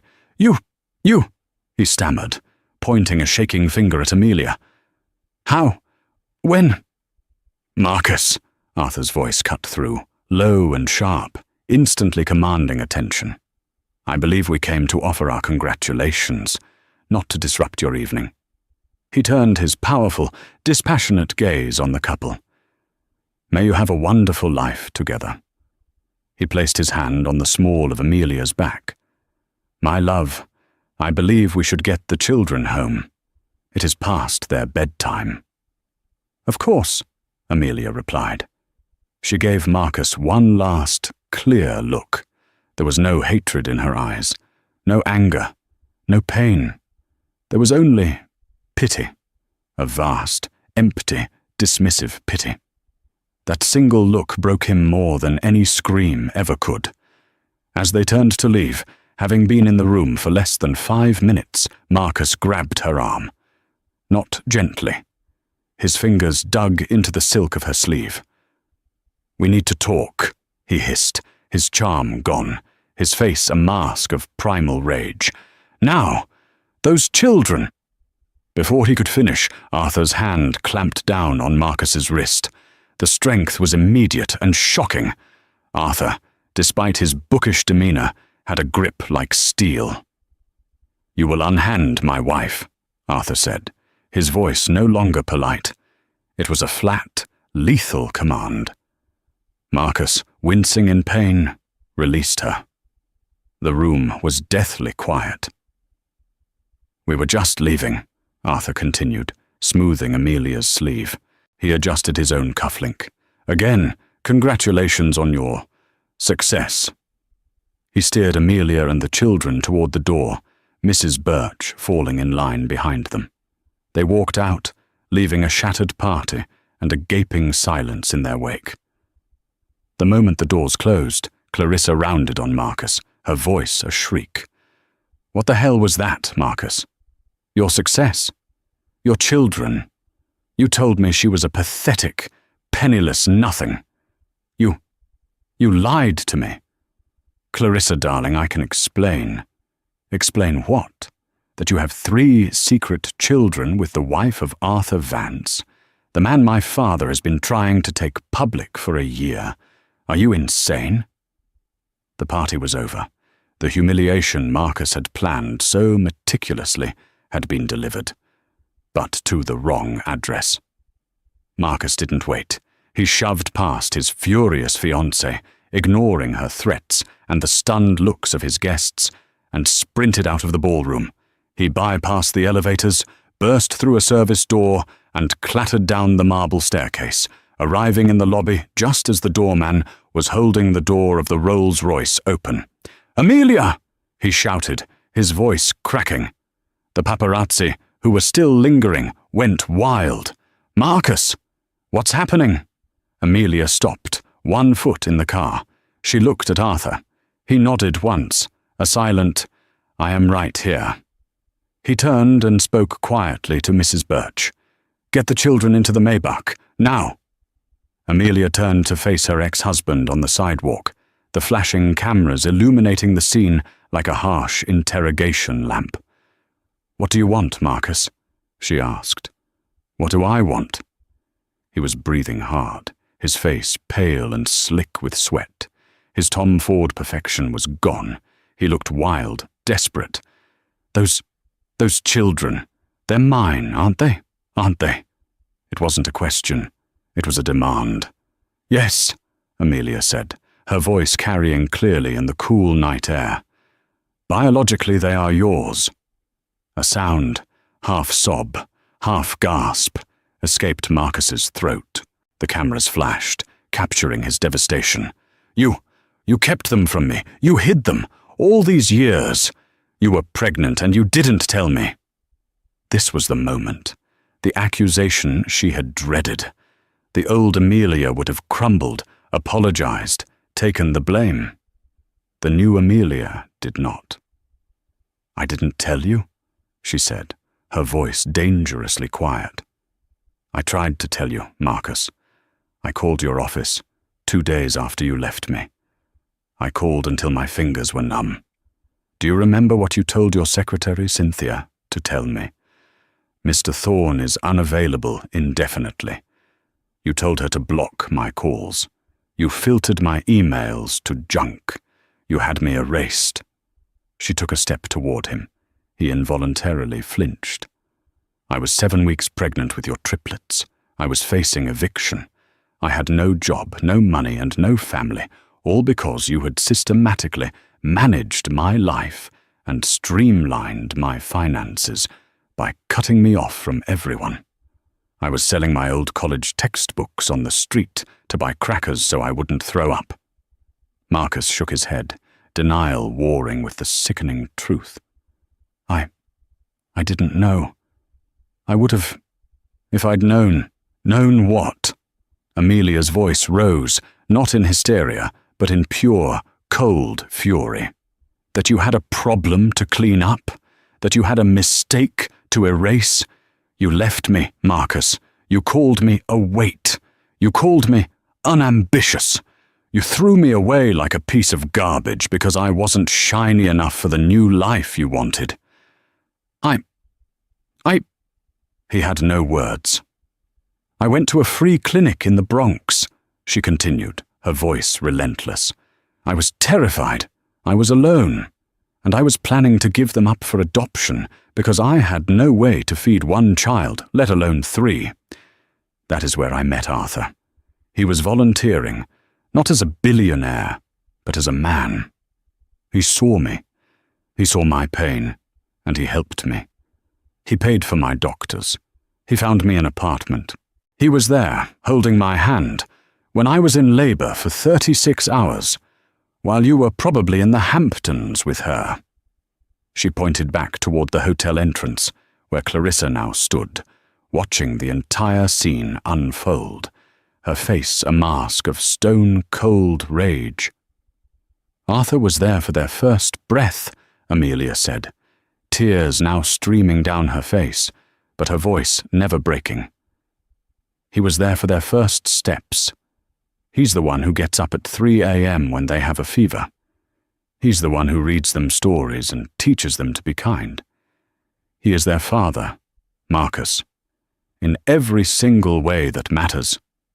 She stepped back, moving under the protective shadow of Arthur's arm. "You are not their father," she said, delivering the final, devastating blow. "You are just the stranger who provided the DNA. You are a biological footnote in their lives." Marcus stared at her. His entire world, the one he had built so carefully on lies and arrogance, collapsing around him. He saw it all, the family, the legacy, the love, the woman. He hadn't just fumbled her, as Arthur had said. He had set her on fire and thrown her out the window, and she had been caught by a king. "You invited me here tonight to shame me," Amelia said, her voice dropping to a whisper. "You wanted to show me real success. So look, Marcus, look at what you lost." She turned her back on him. She got into the Rolls-Royce. Arthur Vance gave Marcus one final, dismissive glance, a look one might give a bug on a windshield, before sliding in beside his wife. The door closed with a heavy, final thunk. The car pulled away, silent as a shadow. Marcus was left alone on the sidewalk, the flashbulb still exploding in his face, capturing the precise moment a man's soul shattered. He heard his name being shrieked. Clarissa was marching toward him, her face thunderous. "You're a dead man, Marcus Thorne," she screamed, loud enough for every camera to hear. She ripped the massive engagement ring from her finger and threw it at his chest. "We are done!" It hit him and bounced onto the pavement, but he didn't even notice. He just stared into the taillights of the disappearing Rolls-Royce, a hollow, ruined mound. The ride home was silent, but it was not the strained, angry silence Amelia had known with Marcus. It was a silence of peace, of decompression. The triplets were already fast asleep in the Maybach behind them, lulled by the smooth ride. Amelia leaned her head against the plush leather and closed her eyes. The star of the Indus was cool against her skin. She had done it. She had faced the dragon and had not been burned. Arthur took her hand. His was warm and steady. "Are you all right, my love?" he asked. Amelia opened her eyes and turned to him. She didn't see a billionaire. She saw her husband, her partner, her friend. She saw the man who had saved her, not with his money, but with his kindness. "I am," she whispered, a true smile touching her lips for the first time that night. "I really am. The strangest thing happened. When I looked at him, I didn't feel anything. No hate, no anger. It was just empty. He has no power over me anymore. He's just sad." "He is a man who builds his house on sand," Arthur said, and he was shocked when the tide came in. "You, Amelia, are built of stone." "He saw what he lost," Amelia said, looking out the window at the city lights blurring past. "But tonight, I finally, truly saw what I gained. I gained you. I gained them. I gained me." She leaned over and kissed him, a kiss of profound gratitude and deep, quiet love. The next morning, the financial and gossip pages exploded, but not with the story Marcus had intended. Page 6 ran a blurry photo of him on the sidewalk, his face crumpled in despair, under the headline, "Thorne out. Billionaire Arthur Vance steals ex-wife. And his children? Fiancée Clarissa DuPont dumps mogul in public showdown." The Financial Times was more brutal. Their story detailed how Marcus Thorne's high-profile engagement party had imploded upon the arrival of Arthur Vance. It speculated that the public humiliation, coupled with the personal conflict, meant that Vance Industries would certainly never be partnering with Thorne's firm. By 10 a.m., Marcus's company stock had plummeted 40%. His partners were calling for an emergency meeting.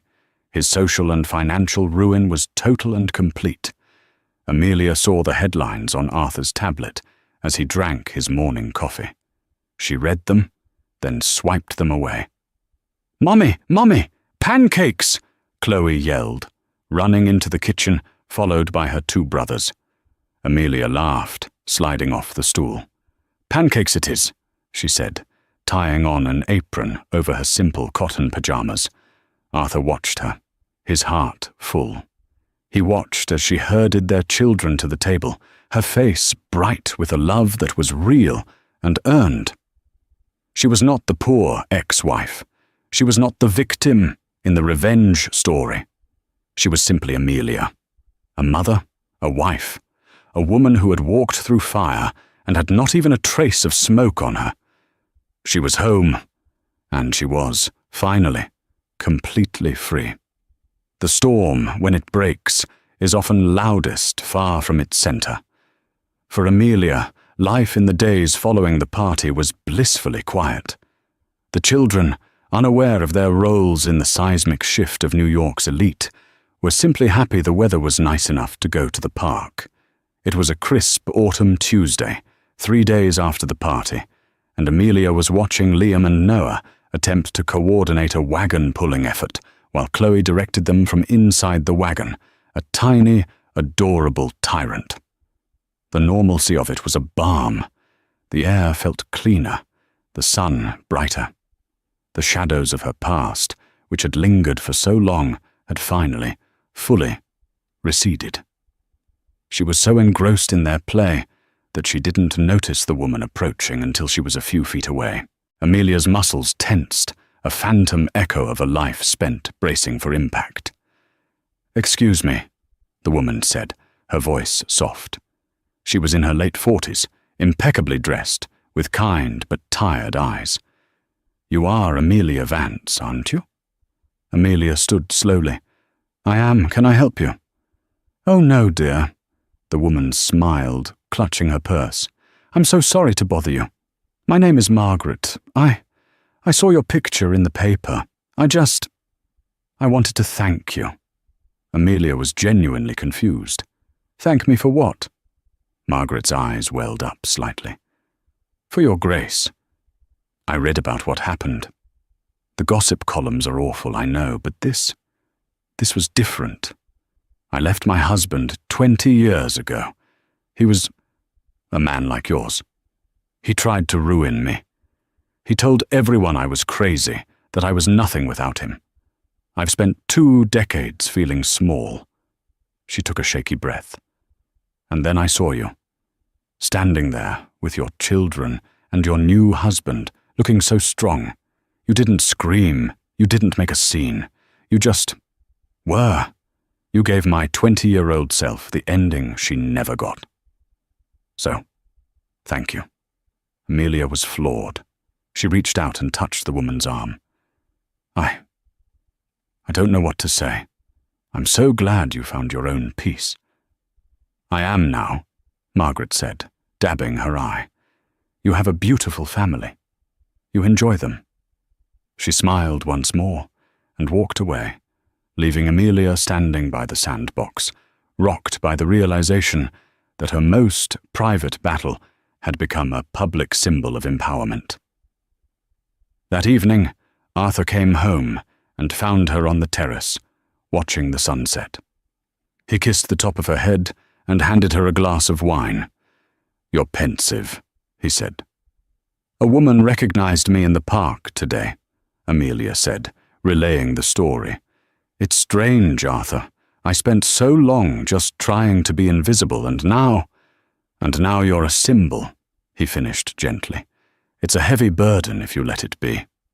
Or it can be a tool." He sat beside her.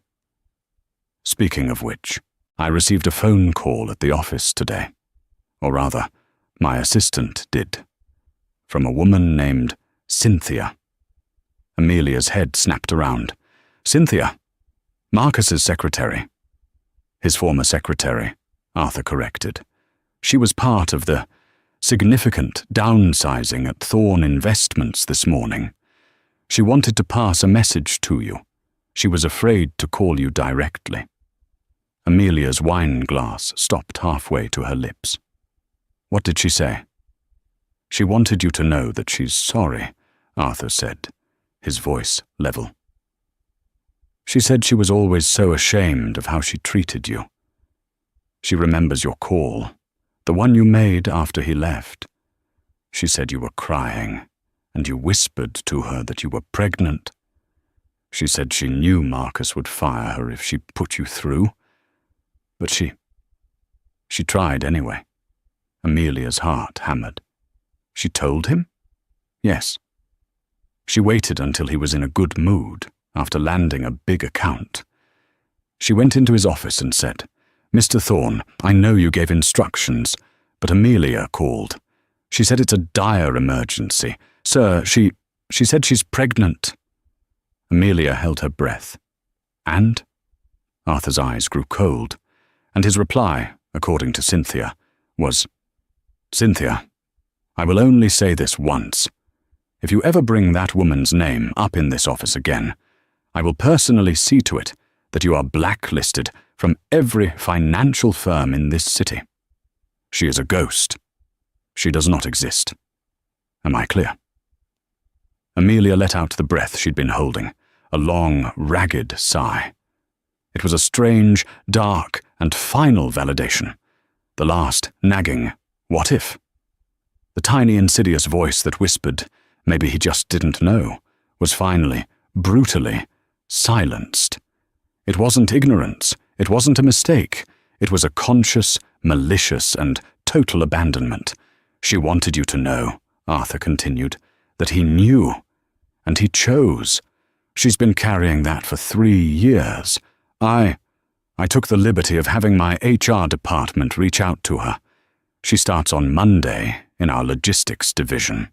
She's a very competent administrator." Amelia put her head on his shoulder, tears of pure, final release tracing paths on her cheeks.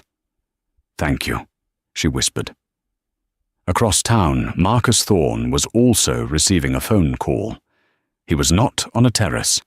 He was in a sterile, glass-walled temporary office the size of a closet, a space he'd had to pay for with his personal credit card. His firm was gone. The board, in a panic to distance themselves from his moral and financial scandal, had activated a little-known clause in his contract.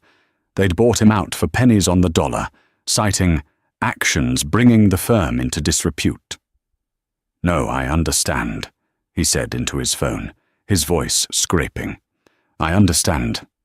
But the line of credit, yes, I know what the market looks like." The banker on the other end was polite, cold, and final. His assets were frozen. Clarissa's father had filed a massive civil suit for fraudulent misrepresentation, claiming Marcus had used the promise of their family merger to secure deals he couldn't deliver. He was, in a word, ruined. He hung up and rubbed his face, his $5,000 suit feeling like a costume. He was a pariah. He glanced up at the bank of TVs in the co-working lounge outside his glass box. A local news channel was running a story. The chyron read, "Vance Industries announces $2 billion philanthropic project." Marcus's blood turned to ice. He watched, transfixed. The camera showed Arthur Vance at a podium, looking powerful and serene, and beside him was Amelia. She was not in a ball gown. She was in a simple, elegant, blush-coloured blouse and trousers, looking every bit the part of a modern philanthropist. "Today," Arthur was saying, "my wife and I are proud to announce the formation of the Rosewood Project." Marcus choked. Rosewood, her maiden name. The name he'd erased. "Whoa, a new foundation," Arthur continued, "with an initial endowment of $2 billion dedicated to providing housing, legal aid, and educational grants for single mothers and at-risk children here in New York." Marcus couldn't breathe. He was watching his own legacy, the family, the wealth, the power, being wielded by another man. A reporter's voice broke through. "Mrs. Vance, what inspired you to create a foundation with this specific focus?" He watched Amelia, his Amelia, the mousy, simple girl he'd thrown away, step up to the microphone. She looked directly into the camera, her gaze clear and unwavering. "I was inspired," she said, her voice carrying an authority he'd never heard, "by the knowledge that there are so many strong, resilient people out there who just need a single helping hand, someone to see them. I was lucky enough to find one when I needed it most. I want this foundation to be that hand for someone else." She smiled, a small, genuine smile that lit up her whole face. "Everyone," she said, "no matter their circumstances, deserves a chance to build a new life." The screen was filled with her face, poised, powerful, and at peace. Marcus stared at the image of the woman he had deemed a weight. He finally understood. He hadn't been ruined by Arthur Vance. He hadn't been ruined by Clarissa. He had been ruined by the ghost he had tried to create. He had thrown away his entire inheritance, the wife, the children, the life, all for a handful of glittering ash. And now he was left with nothing but the dust. Amelia's story isn't just about revenge. It's about realizing your worth when someone else tries to define it for you. She didn't just walk in with a billionaire. She walked in with her own strength, her new family, and the undeniable, powerful truth. What did you think of Marcus's reaction when he finally saw the triplets? Do you think Clarissa did the right thing by leaving him on the spot? Let us know your thoughts in the comments below. We read every single one. If you love stories of karma, empowerment, and seeing the underdog win, please make sure to hit that like button, as it really helps our channel. Don't forget to share this video with someone who needs to be reminded of their own strength. And most importantly, subscribe to our channel and ring that notification bell so you never miss another real-life story. Thank you for listening.